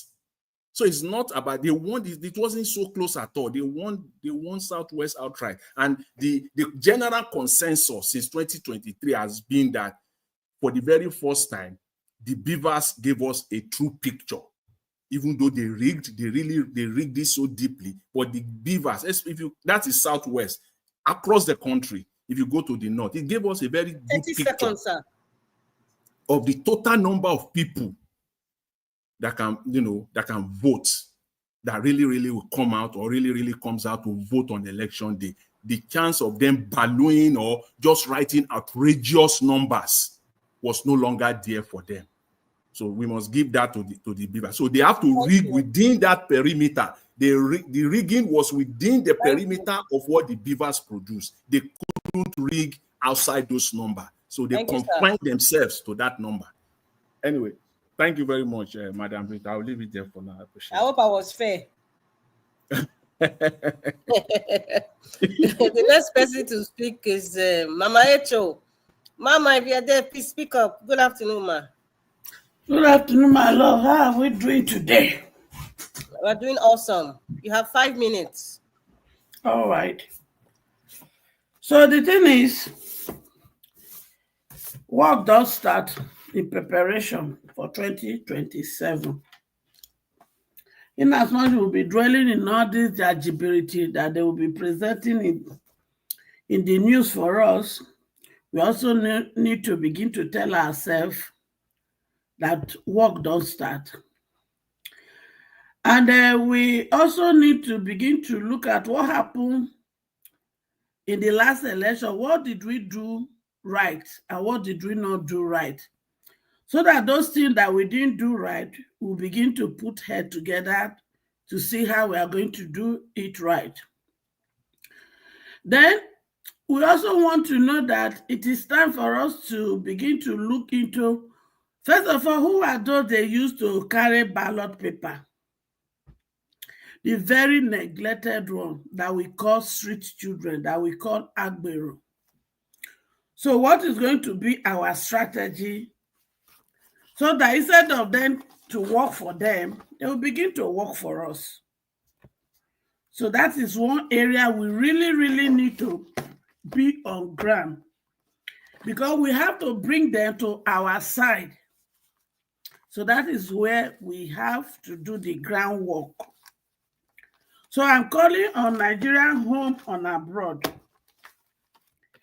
that it's going to cost us money, and we are going to put our money where our mouth is. Because for them to be able to begin to do those grassroots work for us, it will involve money, and it's going to be targeted, especially to the leaders of those street children or street youth, or we call them Agbero, whatever we call them in a different locality. We will need them, and we must target their leader so that we can be able to bring them to our side. And working with such people is easy because I've worked with them in the past when I was in Nigeria and I was working. It's just making them to be valued. Because in most cases, some of us who are up here, when we are relating with those ones, we just see them as commoner. But meanwhile, they hold the key to this rigging issue we talk about. They hold the key in those collation centers. They hold the key in the ballot center. They can fight for you if you bring them to our side. They can protect our vote even more than us that are so-called psychedelics and educated. So they must be our target. And I also want to encourage us today, for those of us who are discouraged. I'm coming from the pit of discouragement. So God revived me. That's why I am singing it. You have the right to be discouraged, but come out. We have work to do. And I also want to use this opportunity once again to appeal to my two principals. Because my children are following you people. That is why I'm calling on you people. Because I need two of you people. In as much I know my children are still following those two other ones. Because those two other ones, these are no. So 1 minute, Mama. I am reaching out to Showore. I am appealing to you. If you love Nigeria and you hate our suffering, there is need for you and Peter Obi to sit on the table and discuss and work together. And to Mr. Peter Obi, have you understand where Showore is coming from? That the people that destroy Nigeria will not help us to build Nigeria. They are just there to grab power. So if you really love Nigeria, you hate this suffering that we are suffering, and you really want us to work together, please, Mr. Peter Obi, dissociate yourself from these people. El-Rufai, Atiku and Co. They are not for the interest of the common Nigeria. They are not. They are there to grab power and continue from where this evil leader has started. So the earlier you come out so that we can work this together, the better for us. Thank you, and God bless us. Thank you very much, Mama. Yeah, God bless you too, Ma. The next person is Mr. Alabo.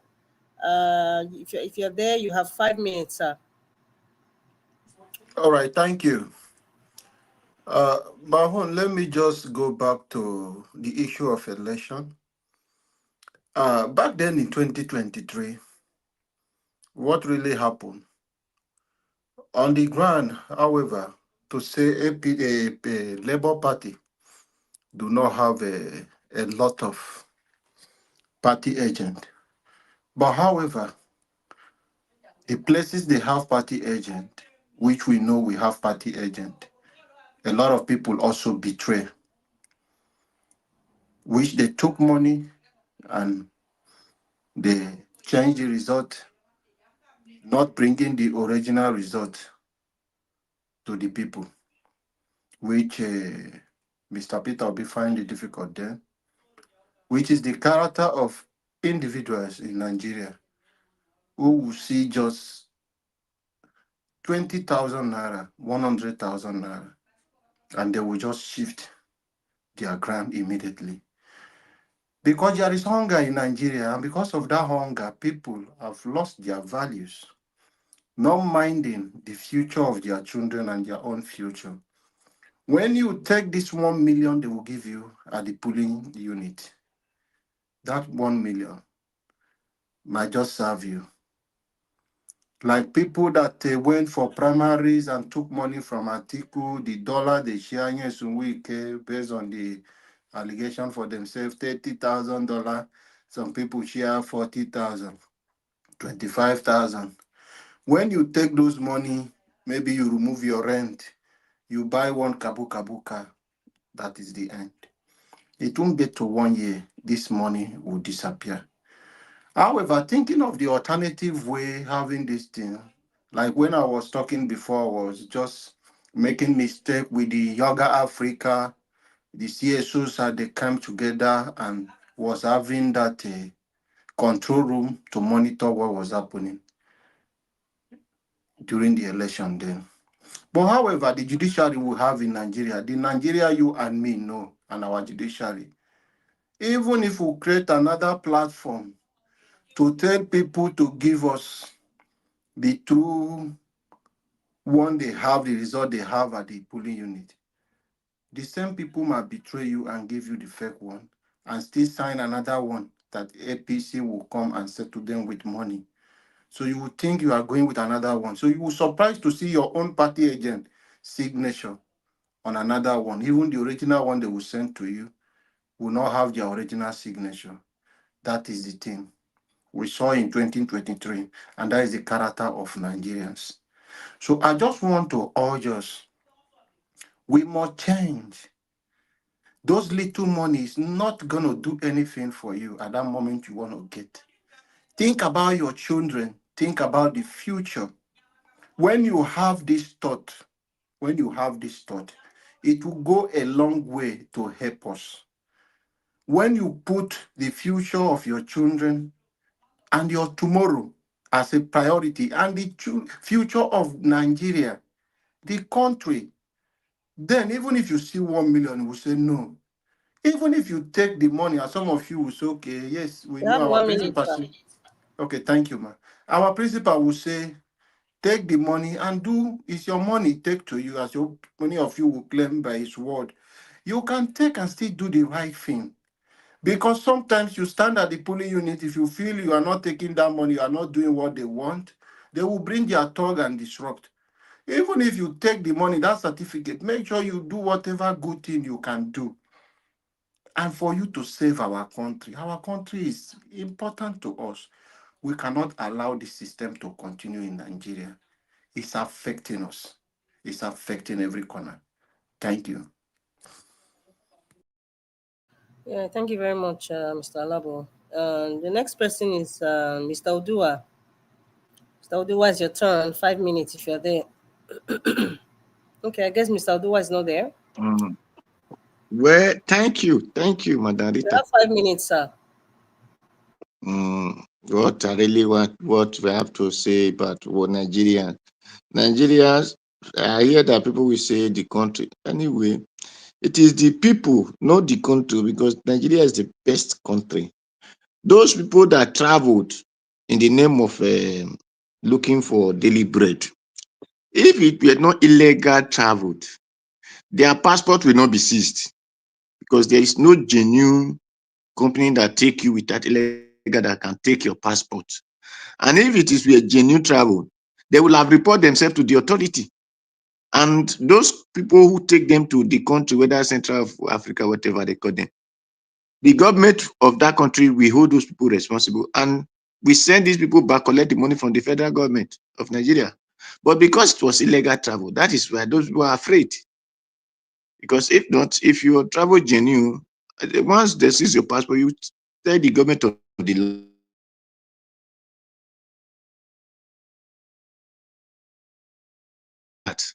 and for this other hands, for those that say Nigeria, me, I see that country that there is work. I see that country that is very good. But I see all the people that is in that country very demonic. Because God cannot bless us with abundance of resources. Then we are looking for outsider to provide or to produce the resources that they do not have. for we to be embracing that. That is what we need to use to become who we want to become. A toothpick, according to them, that is being manufactured by a white man. But we have all the French sticks that can use to do toothpick in our land. Where we will keep our hand and be waiting for the foreigner, either the China, the Japan, this side or that. Are they not human beings like us? All the country that they are doing well, whether in political way known as democracy or in military, they are all human beings. Why can't we take the bold step? I do say it is unity that we lack that is affecting us. The reason you go to school, that is why I always say that when people talk of school in Nigeria, when I talk, people will say, hey, I hate education, I'm a military, I'm this, I'm that. No problem, whatever you call me. The reason that you doesn't have work in your country, it is not because the government did not provide the environment for you. No, it's because you did not provide the enable environment for yourself. Because the reason they bring you NYS, they say to associate together. Now you have a person who have the same talent with you, who have the same vision with you. It's coming from Kaduna. The other one is coming from Oundo. The another one is coming from Abia. Then while the other one is either from Edo or Delta State. Instead of these four of people to come together in one place and start using their talent, they refuse to do it. Tomorrow they will be complaining that the government of the land did not create job. How will the government of the land create job? When you are the government of the land, your talent supposed not to be wasted because of foolishness, stupidity, or too much ego. You allow that talent to waste, then you are now saying the government did not provide job. The reason you God allowed you to meet in school is the reason that He want all of you to come together to do one thing in common. Just like the way we are saying, let's overthrow, let's take away Tinubu, let's take away this one. If we did not do it in common, we cannot. They said, those who talk English say, a tree cannot make a forest. Why a single broom cannot kill a fly? One minute more, sir. The unity to do what is right is enable you to enjoy what is the benefit of what is right. So if we come together, we can create a job. If we come together, we can take away bad government. If we come together, we can defend our vote. What matters to us is just that power of unity. Thank you. God bless you. Thank you so much, Mr. Odua. That was inspirational. The next person is Mr. Casey. If you're there, you have 5 minutes. Okay, thank you so much. Let me just say this. Initially, I didn't want to say this, but I have to open your eyes to what is going on. You know where I am. I will use it as a case study. I am in Ogun State right now, and I mingle with APC, PDP, and even members of Labour Party. Let me give you what one of the things APC is planning for 2027 so that you will know what is going on. Now, they are going around, they are getting people's, they are going household by household. This is what they have in mind. If you are the husband of that family, they will encourage you to move the polling unit of your wife and any of your children that is up to 18 years to the same location. Then they will collect the name of the man himself and register it. And they form it groups like that. So their plan was they will send money directly to the man, and the man will disburse to his wife and his children. And that's the structure they are building right now. So, and sorry, excuse me, Mr. every, Casey. Mr. Casey, could you repeat yes, that again? Could you repeat it again? because I try to be neutral. That's why I don't want to expose this, but I have to let you people that are in abroad knows what is going on. I said they go house to house right now. If you are the head of the family, they will contact you. They will collect your name and your family's own, and any one of your family that is up to 18 years. Now, the idea is that you will move your wife and your child that is up to 18 years, you move them to the same polling unit so that 3 of you must vote in the same place so that they can monitor the vote. So they will now say, as they are collecting your your name and your information. They're also collecting your account number, so they will disburse directly to the agent in charge of you. Your agent will disburse to you, and you all of you will get your money. That's the structure they are building. And let me add another this to you. See, I'm always on ground when election is going on. I am not telling you a soothsayer. See, most of the Nigerian, they don't vote. Nigerian youth especially, on that 2023 election, they are playing football. I can tell you, 90% of those votes you were seeing, I'm not talking of Lagos, because Lagos is a metropolitan city. You have a mixed people. But where me I am right now, I'm telling you what happened. Those votes came from the elderly ones. And what did they do? They promised them token. And that's why you will see an elderly one with a walking stick on the queue on that day of election.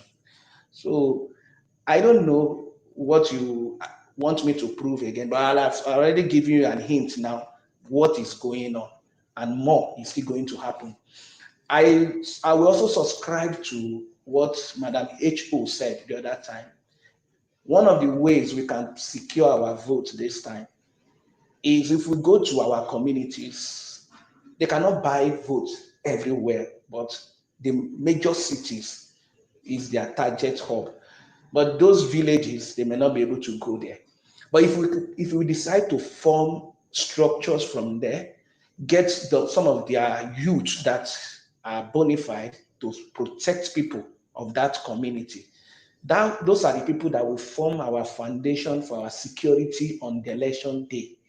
If the same people in that community comes together and we have been educating them, they are the one that will secure the vote of that day. And we can only do that if the indigenes of those communities begin to speak to their people, to organize them, those people. And from there, the support groups are linked with them.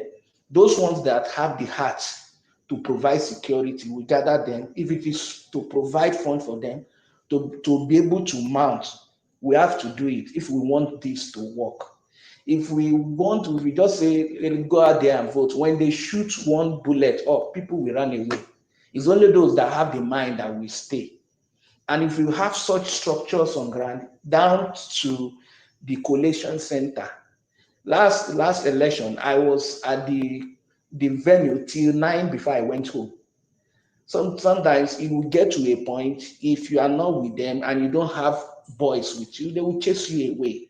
So only you cannot go and be forming macho. So we need those numbers. We need those touts at the same time. So that's what I will say. I don't want to go into more. I would have, even in Ondo State, it's the same thing, because I have people there. Naturally, they will not come out to vote, but once they are able to tip them, they will vote in that way. So that's just the truth. Thank you. Thank you very much, Mr. Casey. I'm going to come back to that. Mr. Jonathan, you speak. I just want everybody to have this 5 minutes. Yeah. I just want to say, thank you for bringing that piece of information out. It's very, very is an important piece of information, and that you brought up. But there are easy way to deal with it if the politicians who have insisted, despite all the talking and all the shouting, that they should focus on electoral reform, that by fire, by crook, they just want to do an election. Fine. You have your way. Mr. Jonathan, just hold on a sec. We will talk after this. After Madam Patricia, I think she's the next to speak. After she speaks, then we can go back on that very important information. Madam Patricia, I don't know if you're there. You have 5 minutes to speak, ma'am. I'm here. Good evening. Thank you. Thank you for moderating. Yes. Good evening to you, Madam Rita. Okay. Nigeria. I don't know, because for me, all this we on the platform, I think we are mostly abroad. You understand what I'm saying? We are mostly abroad. Maybe 1 or 2 or 4, or handful. That's with us. The only way we can say we can prevail, okay, is if we are able to sensitize those at home Because okay, now how are we going to be able to do it? That's the issue. They don't have lights. Hmm? Like if you go to the street of Nigeria, honestly, go and ask 100 people. Maybe it's only 3 people that they will tell you that they know Niger wash. Okay, so this is where we are. We cannot lie about it. It's something that we need to do more, sensitize our people, uh, people that are close to us, making them know that this is the situation. Let them follow this link and hearing what's happening. You know, Nigerians, there are people that they're just existing, they don't know their rights. Even the so-called educated ones, they are even worse because you go to you went to university to become a fool. That's what I say. Because they don't even know their rights. They don't know their left from their rights. They don't know.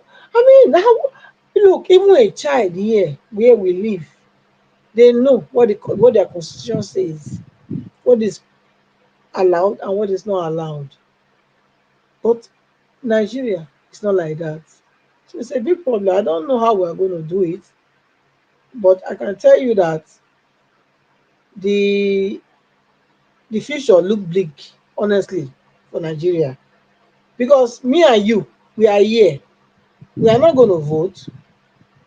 We are not going to vote. Let's be honest. We are here. It's those people there that will vote. And the people that are going to vote now, they are not enlightened. They don't have the adequate and right knowledge to make an informed decision about their future and their children's future. Do you think anybody that has an informed knowledge of what the money they are giving to them will cost them and cause their generation to yet unborn, do you think they will take that money? They will not take it. But because they don't know, they don't know. That's the thing. There's a difference between hearing about something and knowing about something. They have heard of it. Yes, they have heard of it. That's why you can see they say, I beg, give me my own. Oh. If not so, give me my own. Oh. But they don't really know the implication of what they are collecting from these evil politicians. So I don't know where we are going to start. Like I said, I'm still there because me and you, I dey hear the talk, know exactly what they go on. But the people with the talk, when we they solicitate for now, all of them they sleep now. They know they watch Nigeria wash. Do you understand? So 1 minute left, man. what we need to do, for me, what I think we need to do is for we to put our heads together and go to the grassroots, or not only villages. Grassroots means everywhere, and start educating these people, sensitizing them, making them understand, making them to know, not just to hear, but to know. Changing that mentality of, okay, if they want go there, go sit down 4 years. Me sef, I will collect my own. Anyhow, I fit collect am, I collect am. But what they're collecting is not it's not going to last them 2 days, talkers of 5 days. That's the thing we need to let them understand, and how it's going to have impact on them, their generation yet unborn. That's what we need to do. Thank you. Thank you very much. I agree. Margarita, I agree. Yeah. make I go first. Okay. Yeah, you can go ahead. I just wanted to make a comment on what Madam Patricia was saying. It's the future kind of looks bleak, and there's another thing I would say regarding what she said. There's a lot of Nigerians that are ignorant. Some of them don't understand the implication of what they are putting themselves into when they collect money to vote for somebody. They don't understand. And they said, like I said earlier, if you think education is expensive, check ignorance. It causes more damage than you can even imagine. But you see, these people are living in a majority, I won't say all, but majority of Nigerians are living in bliss. They are aware. They are just trying to play ignorant because it's blissful to them for that moment. Because if they give them 50,000 naira, it is blissful for them at that moment. They can fix whatever financial issue that they are dealing with at that moment. But what happens after? So it all boils down like what you said, Madam Patricia, educating people. And we have a lot of work to do. People on the ground, we have a lot of work to do. A lot of work to do. It's not just about electoral reforms. Like I said, the psyche of Nigerians is messed up. Take it, whether you're educated or not, that's not the bone of contention. The psyche of every Nigerian now, both rich and poor, is messed up. The rich have a way of thinking. The middleman who works for the rich have a way of thinking. The poor man has a way of thinking. Then the one that is below poverty has a way of thinking. But to have all these kind of characters come together to know that whatever decision we make, it would affect me. It would affect the road that I'm going to drive. It would affect the hospital that I'm going to take my child to. It would affect my pregnant wife. It would affect my child's education. They don't understand. It will affect even their retirement. They don't understand that. So there's a whole lot of education and awareness to be done. I don't know how we're going to do it, but we got to try. We have to try. Mama Hecho, I think this is a free for. I think we have about 30 minutes left. 25 to 30 minutes there before Mr. Naja want to close the show. So, Mr. Jonathan, sorry, Mama Hecho, I know you wanted to say something, and Mr. Jonathan or anybody can interject. It's a free for all. So we have like about 30 minutes. And Mr. Casey, you need to talk more. You need to talk more about what's going on. There's nothing like we have gone past. Oh, I don't want to talk. We have gone past that. In this channel, I don't know if you know, we call names. We got to call names of people. If you say this is what the Ogun State governor is doing or the senators of that jurisdiction they're doing, we need to call names and let us not be very vague. Because when you're educating people, you have to be direct. You can't afford to be vague at all. It is not good for educating people, and people will not understand better. Even if you have to break it down to speaking your local dialect, it is great. But please, thank you for you being outspoken, but there's nothing like I don't want to talk. It doesn't exist here because we're here to educate ourselves. Thank you very much. Let me tell you the reason why I say so. I do this like an undercover, and I don't want it to be blown. Whatever that form my submission and my contribution comes from what I get as like an undercover operation. Because if they know that this is what I do, you think they will allow me in their platform anymore. So that's why I'm saying so. So I will always continue. As I'm getting, I will be letting you people to know on Niger Watch. But however, that is the elephant in the room. That's the elephant in the room. And if we don't address this and find a way around it, there is nothing like being educated in Nigeria. It's when you are able to. It is only when you are able to provide food, you put food on the table, somebody is willing to listen to you. But when somebody is hungry, oh my God! Even if you say slap somebody for 500 naira, I'm telling you, they will do it. I do it too. That's the level of on the day of election. I'm telling you, on the day of election, I was telling what you people are playing football. They did not answer me. I say, is it the elderly ones that those votes you are seeing come from the I control the line on that day of election. If the elderly ones that come to do those voting, and how much do you think they are giving them? 1,000, 2,000. Yes. The youth is the one even asking for 10,000, 15,000 on that day. If you watch the governorship election, it was a tight race because PDP was releasing money, APC was releasing money. That was why it was so tight. Yes. It's not that people, they have a candidate. I'm telling you, they don't have any candidate. It's whosoever that brought. You will see one tomato seller will go and call his neighbor and say, yeah, they've given me 2K. You want to go and collect your own. You just vote where the corn is. You vote. That's what is going on the election day. Yes. That's why I just say, let me just carry you along so that we know what is going on. Yes, I appreciate that, and I understand where you're coming from because we are coming from a very vicious society. Nigeria is a very can I speak so? It is a forest. Excuse me, Mr. Black Panther.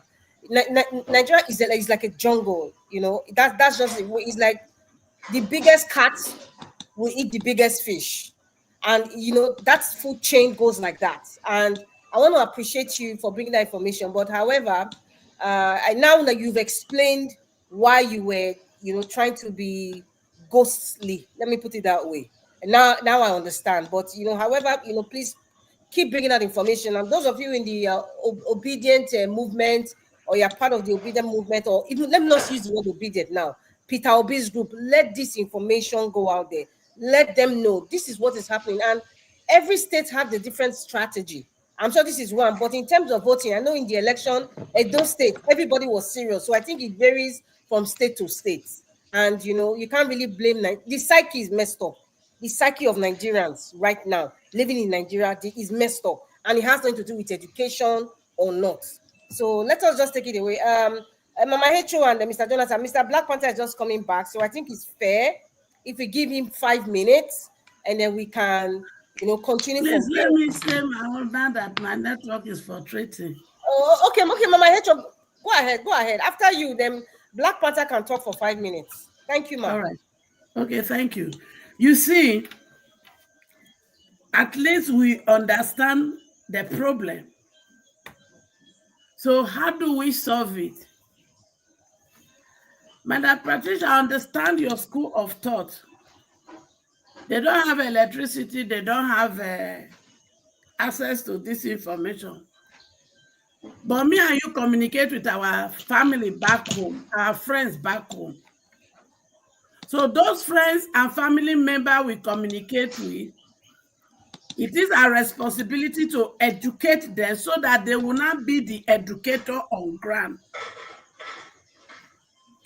And in order for them to do some of this job, it will cost us money. And we should also know that the people they use to carry ballot paper and fight in the polling unit, they are the street boys and girls. So our focus will be then greatly,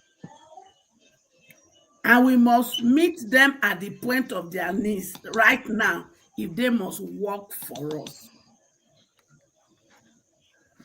I'm glad that APC started the campaign on time, so it now gives us almost 2 years to do our job, and it's a collective effort.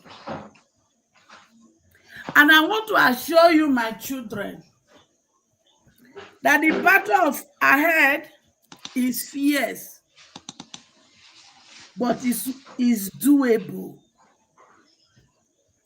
Because I know one thing about you people, that if you set up your mind to do it, you will do it smartly and successfully. About the result, the polling unit, I know you have the brain to know what to put in place, because the battle is a do or die battle. Mommy, 1 minute left, ma. Okay, and that is the mindset we should use, and the journey starts now.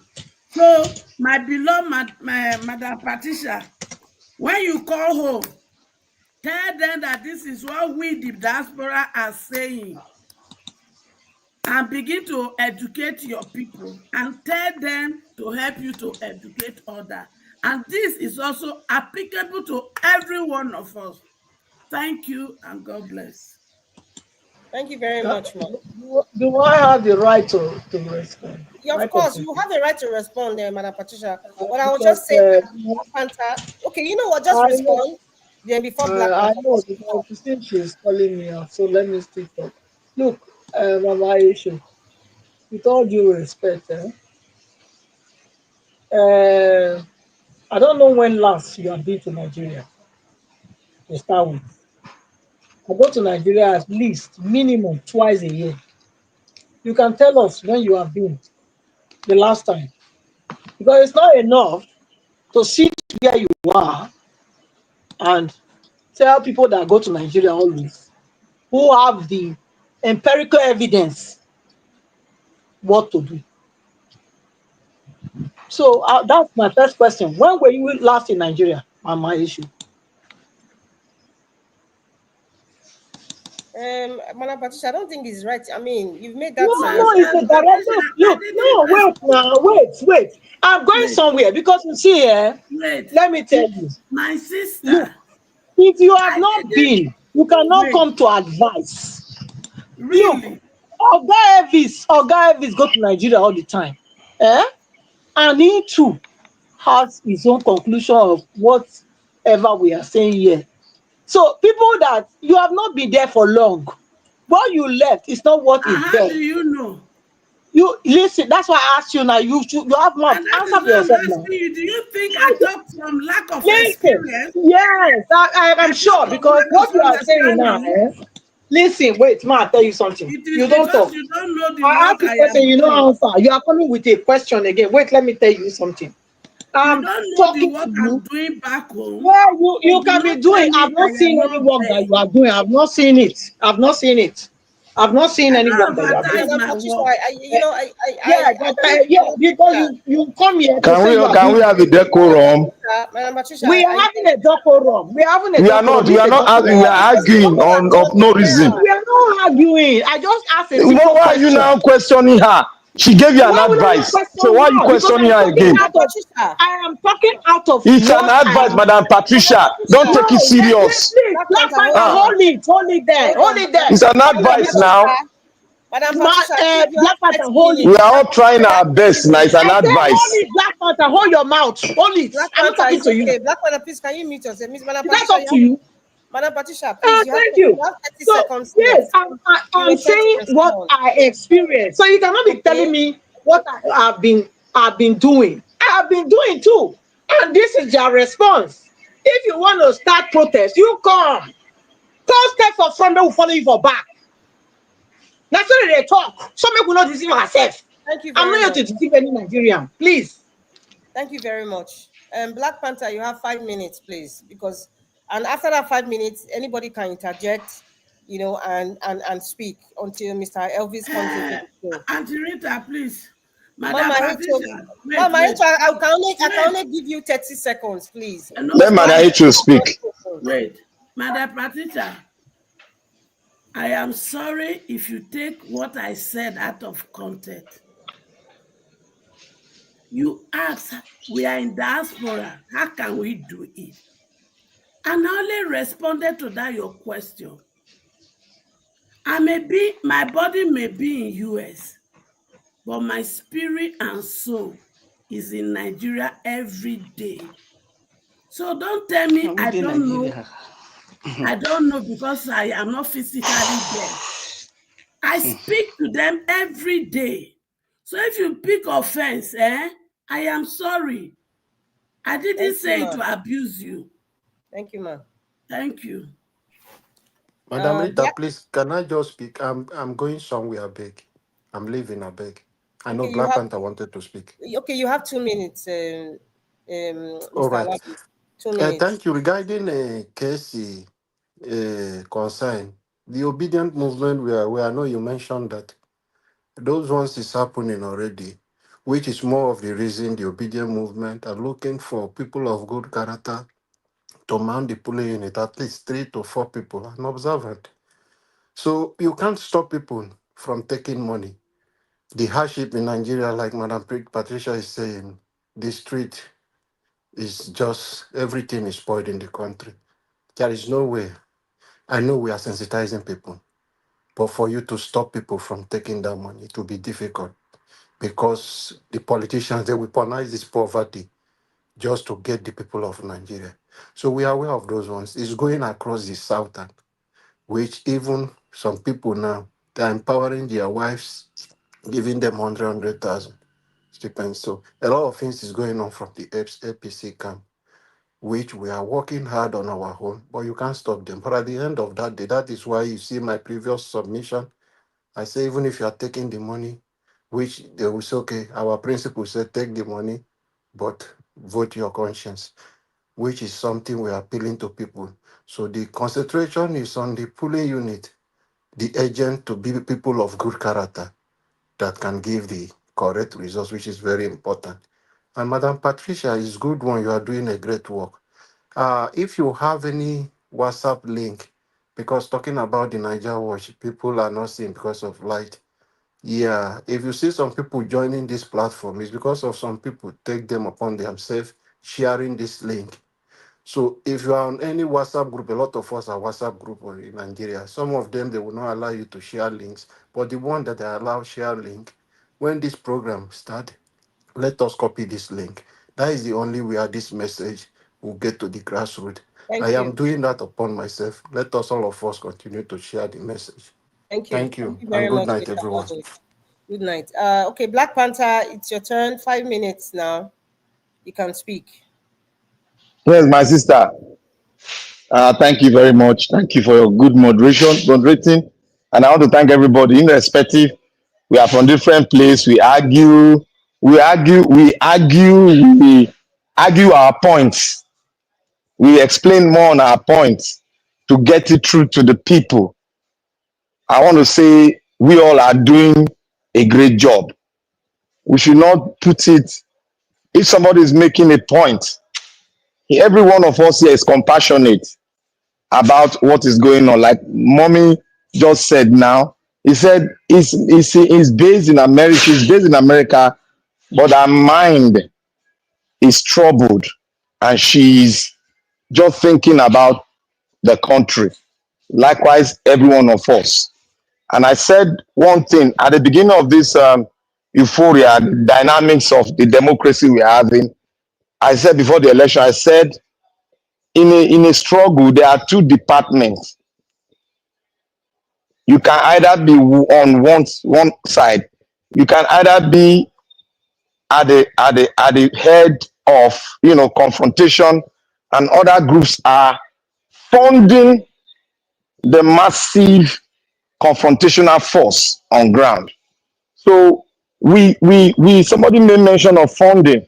We come into that second group of funding, and your funding will conscientize. And in conscientize, you can also make calls to conscientize. Everything is about speaking it to the people so that the people will understand. But irrespective of it, we should know that we cannot get everybody, and not everybody will finish up at the tail end of the race. So therefore, we are not getting everybody, but we are trying to get as many as possible to understand the dynamics and the purpose and why it is needful for everybody to keep on fighting and possess a positive thinking. Because if you don't think positively, solution will not come to you. It is when you think positively towards any struggle that solution in a dynamic form will come to your memory, and you pour it out. And the more you pour it out, the more you get refilled with solution. That is it. We quarrel to fight. We don't say, if I ask a question, if I give an advice, don't take it as if I am trying to, question your ways. But I'm trying to give it, because every one of us is compassionate. That is how we should see it.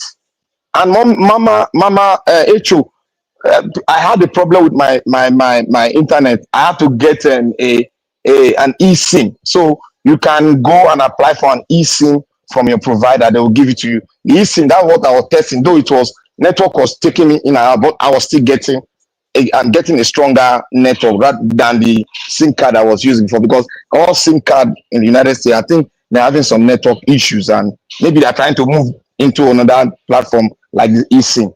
So as I was saying, we have to look at, like what my brother Casey, I would say thank you for doing a very tactical work, and that job you're doing is very dangerous, but I will just pray for you that just keep low, gather your fact, gather enough fact before you release it for us, because we don't want you to be at the point whereby they will not notice you. It is more dangerous. I know what you're doing is very tactical and dangerous.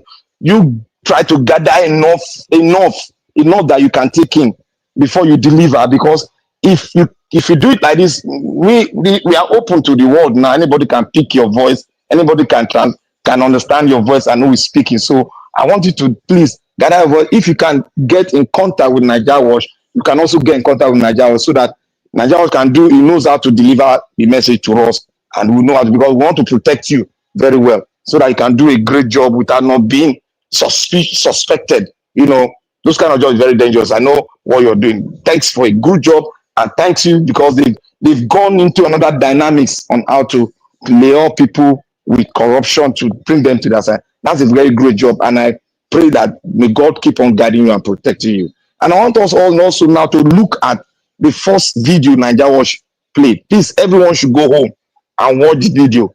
We should not just watch half of the video and we'll come here. That video is very open. That's why I said something about the dynamics of the northern politics now. It is not the way we are thinking now. There's a lot of things. It has been modeled up. A lot of idea is going around the framework of the northern politics. We should understand it. We should not just stick on one particular position. It is coming, and we have to move with the dynamics. And they are pushing. We are not even doing the pushing. They are pushing Peter Obi through the north for us, through the north central. They are pushing Peter Obi very close. God bless that was you, why my brother. They are pushing him. We are not doing enough work. They are doing enough work. You are getting it. They are doing more enough work, but we are criticizing them. It is wrong. Let us throw away that criticism. Let's look at the dynamics and enter the dynamics and watch the way it's going and put up our idea and try pushing Obi forward. That is the only way. We got to push. If you don't push the coalition, which is somehow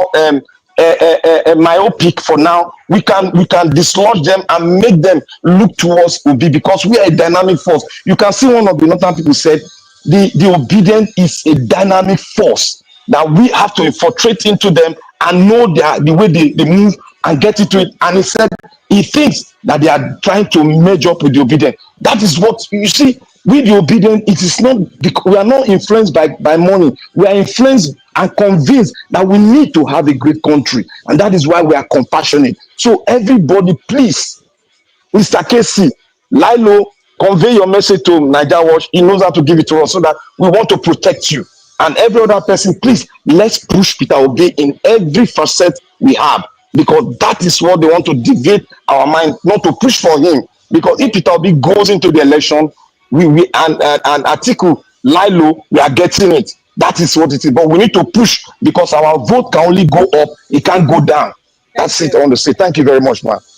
Thank you very much, Black Panther. You're right. I mean, that's a very good advice. But you see, the issue I have is, with all these investigations, with all these things going on, all these plans that they have for what they're going to do, what the satanic APC are going to do during the 2027 federal election, is it really Peter Obi that will tell them not to take money so that they will not take money? Or is it not their own personal conviction to know that, listen, I have been suffering for the past number of years. These leaders have come in, year out, broken promises, things are getting worse. Isn't it better now? Can't they reason like that? To say, you know what? I will take Can I answer that question? I will take this money, but you know what? Let me vote for somebody different this time. Peter Obi. Why? You know what? They don't have the capacity because of one singular reason out of many other, but one very important, which is poverty.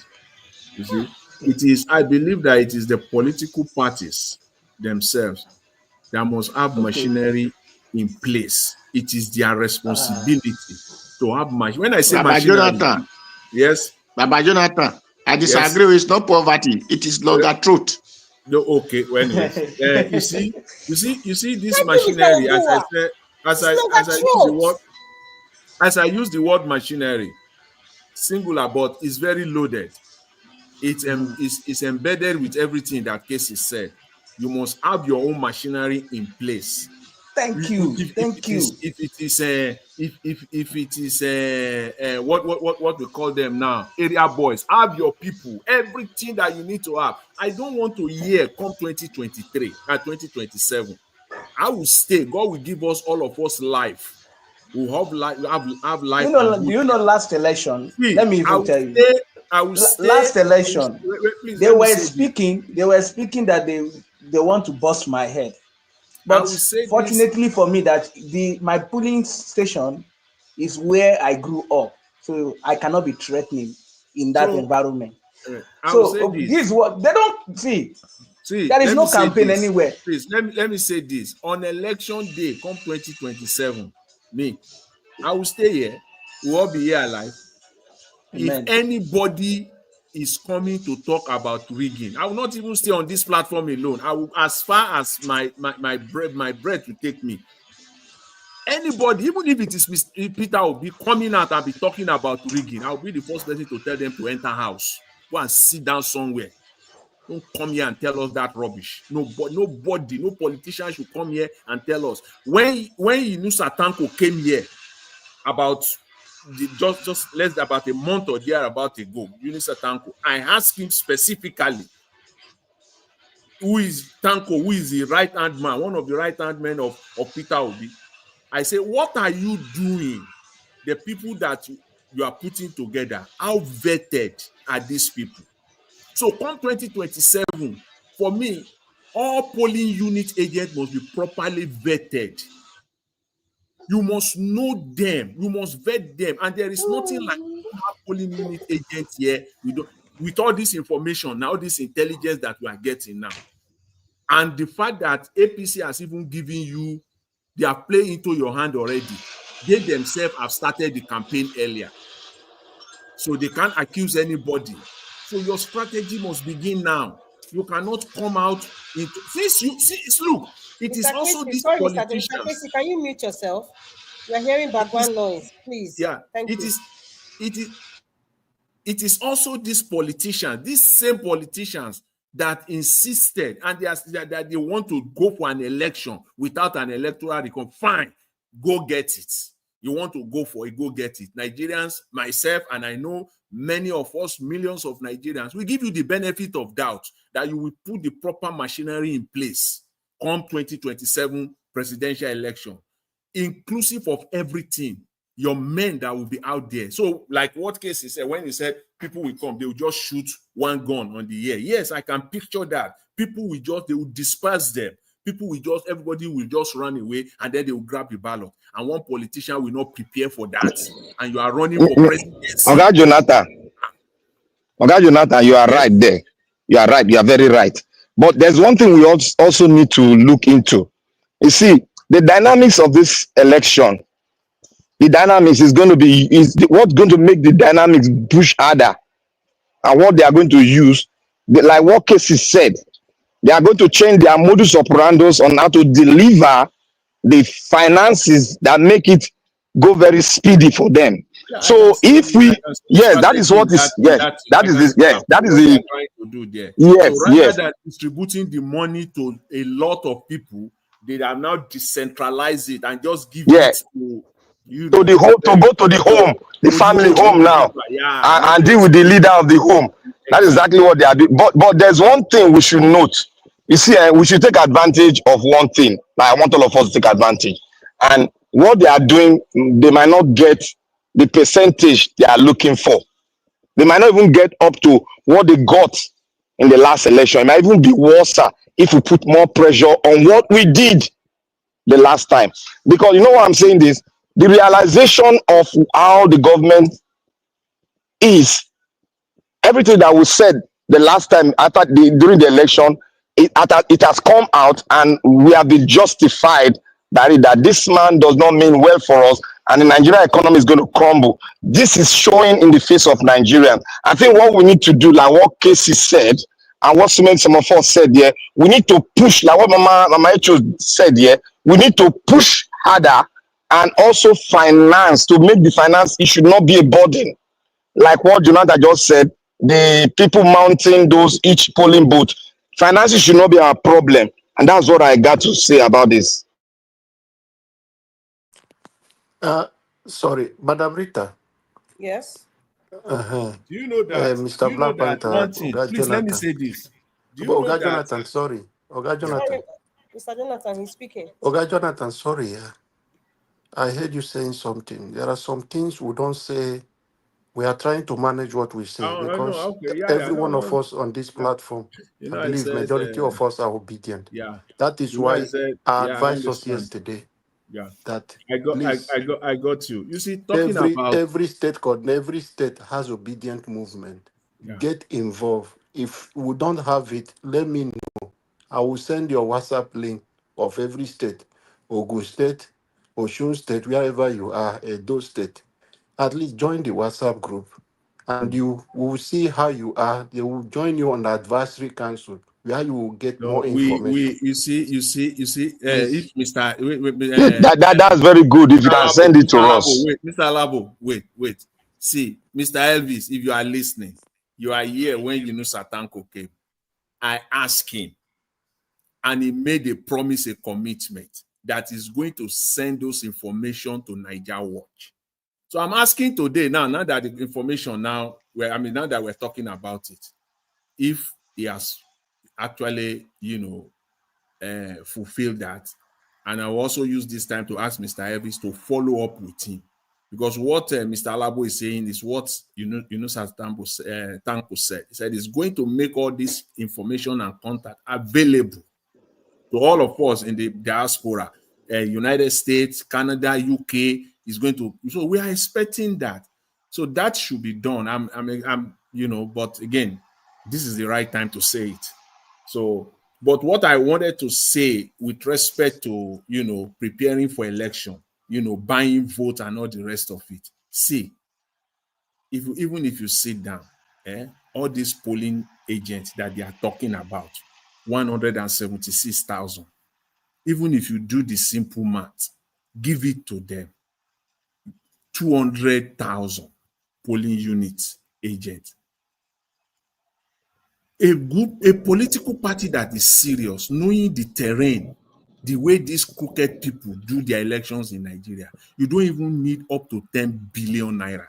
What is 10 billion? Please tell me, in the scheme of things, with all obedience all over the world, and like Labour Party, and they will not be able to match them money for money. Oga Jonathan, let's keep that one aside, because funding of the polling booth agent is not a problem. It's not a problem. Because this is what Kenneth Okonkwo was running his mouth on this. He said, where will they get money? No, we will get money. We are ready. It's not a problem. Jonathan, that one was a mistake of 2023. I'm telling you, my brother. I know the state you are from. Don't worry, Mr. Elvis will reach to you. Your state coordinator, you will be a prior. You will be strong, and you will join the state advisory. You will know what is happening in your state. So the agent pulling unit is not a problem now for obedient movement. I told you earlier, not less than 3 and observant. I have something I want with to people say. of characters, not just anyhow people, but people you can't stop them from taking money. But Nigeria will vote. 2023, they gave them money. They still vote for Peter Obi.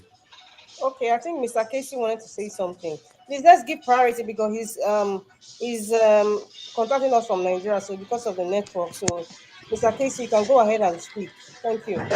Oh, thank you. Please let me get the contact of the person in charge of Ogun State. That's one. Then I wanted to know, within the obedient movement, are we organizing people that will go for Senate and will go for rep? It's very important because let me say this. These are the people that these are the divisions that handle that presidential election. So I also want to know we have to look into that one too. Thank you. I just want to chip in that. Yes, Mr. Yes. Can I answer that side? Yes, you see, in fact, Casey, you are saying the right thing at the right time. But you know what? We have to keep low on this issue. It's what you have said. It's already been done. Because already when we had the coordinator of the obedient, he said this time around, even from Obi, we are going to screen them to a level whereby we will get even to their own record of school activity, we'll get it. So on that part, we are going to get the candidate. But if we reveal it out now, boy, this man called Abado, you people don't know how ready that man is to fight with money. It's ready. So information should be low, and it should move among the groups, and those groups must be well scrutinized. This is not time to say everybody is a member of obedient. You have to screen them and know the real things. because Thank this you. election is going to be dicey. Thank you, Black Panther. Let me just clear something. Mr. Casey, you remember our principal saying something. This obedient movement you are seeing is a political party. We have not joined any party. The day Peter Obi will say this is the platform, both party ESCOs, we are going to take control. So the problem of Nigeria is party ESCOs, the House of Assemblies, House of Rep members. So these are the structure that will be very important because our process of primaries is very important. Who we put to represent people. Because if our lawmaking is okay, President Tinubu will not be behaving like this. So those areas is secure. You will join the group, you will know your coordinator, then you will know more. Thank you. Thank you very much. Mr. Ninja Watch, I don't know if you're there. Mr. Ninja Watch, anybody can make any contributions? You can Yeah, come I will want all of us to get it in mind. I said something about the people on ground and the people outside the main field. And the main duty that we have as we are disseminating information, we should also get prepared because we are going to play a very big major role. It's going to be pound for pound. You understand what I'm saying? It's going to be pound for pound. We are not going to sit down here without not being playing a major role in this thing because it's not a matter of you speaking. We have to make sure that those people on ground, those volunteers, they are comfortable in one way or the other. That is why we need to break up into groups.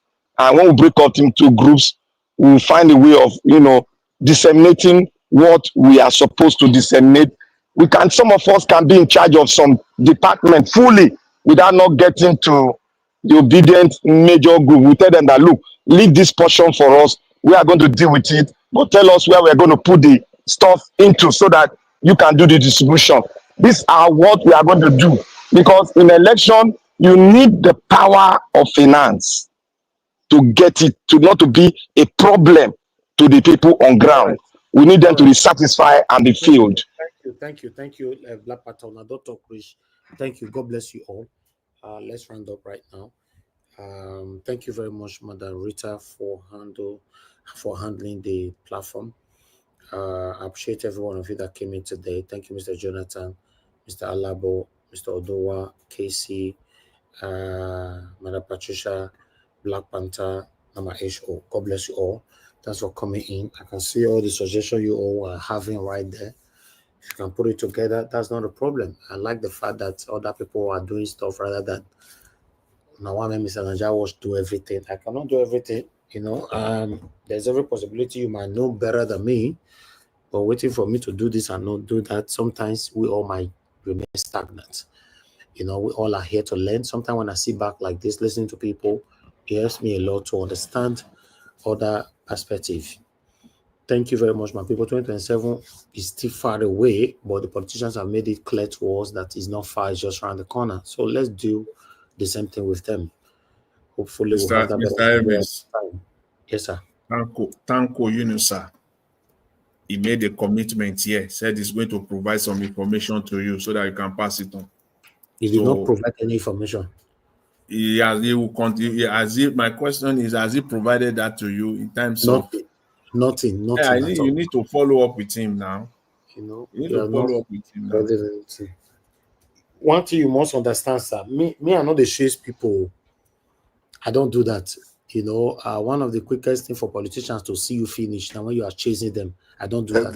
Elvis, leave that for me. I'm your boy. I will do that one. Leave exactly, it. Mr. Alabo. We are all working together for one thing. Yeah, Mr. Alabo will do that. I don't like. Alabo, thank you for putting yourself in that position to do it. Thank you. Yes, he's always doing that. Mr. Alabo work behind the scene as well. I appreciate you all. Maybe I'm not very, but I don't really like going to people's inbox and. So let things just happen, and if you guys can do it, I think it's much better. Me a day yet, it's just my issue is doing some underground work right now. Once the food done, then the person come here, then we talk. That's how it is. For me to start going to one inbox to another tomorrow night, and I say, okay, maybe this man a hungry lion. You don't collect. Exactly. I don't do that. Hey, this guy now, Odunga. No, I don't do that. Don't you turn on for another thing. No. Before you now be talking, they'll not come on air to say, you don't know how many times you don't call my inbox. You don't know how much you don't. No, I beg. One needs to be careful, man, because say lies can fly fast. Beloved Elvis, Ma, we gotta do that underground work. We don't mind that one. Make they like the colors name. Now our duty to do underground work. Yes, So any I don't know. underground work you want me we do, let us know. We go take over.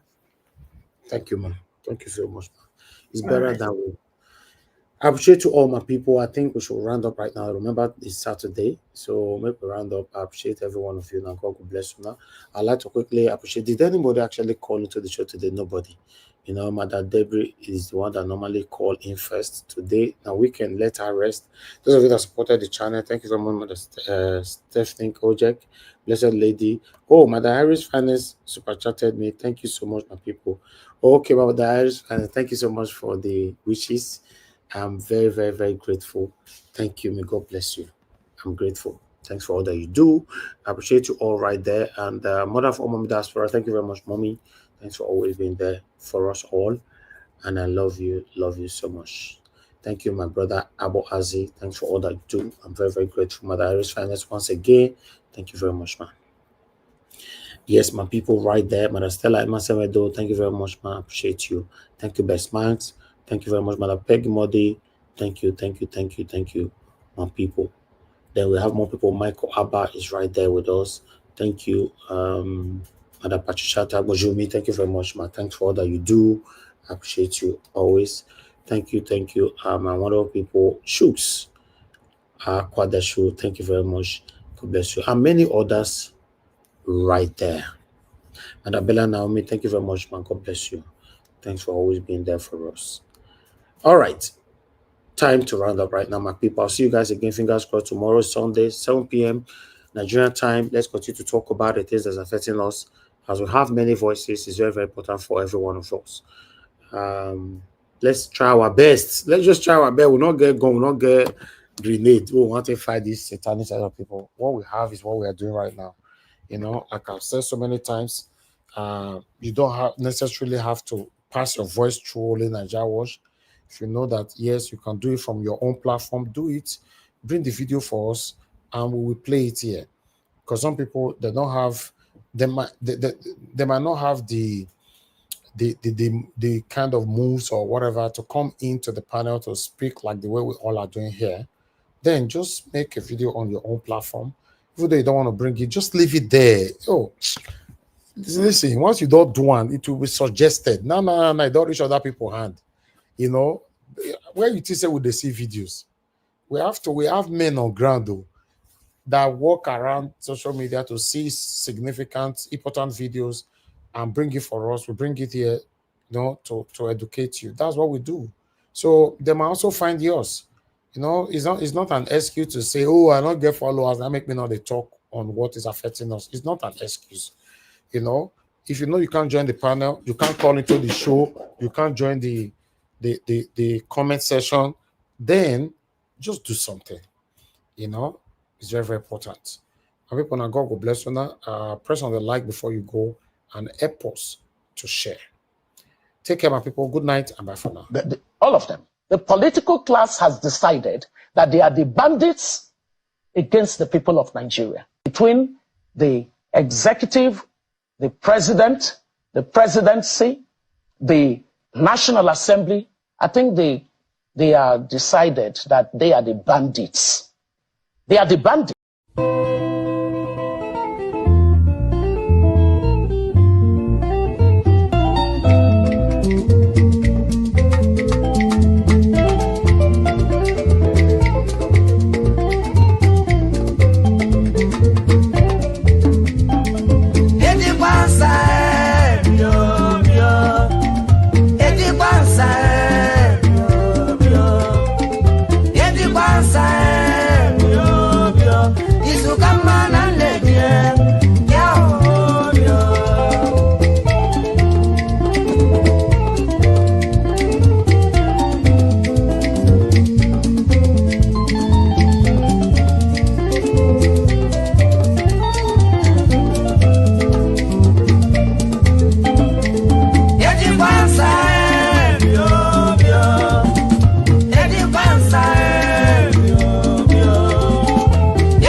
Traditional Prime Minister.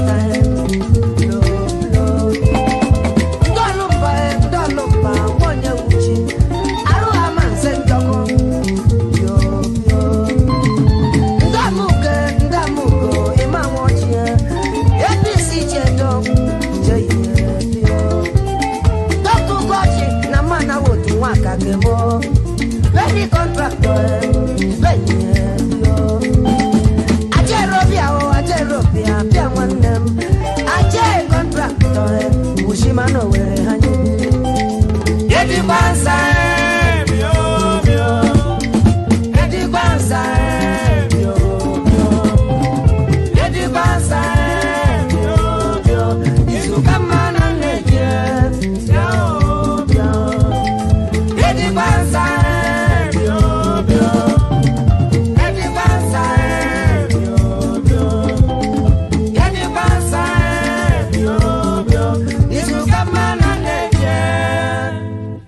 Yeah.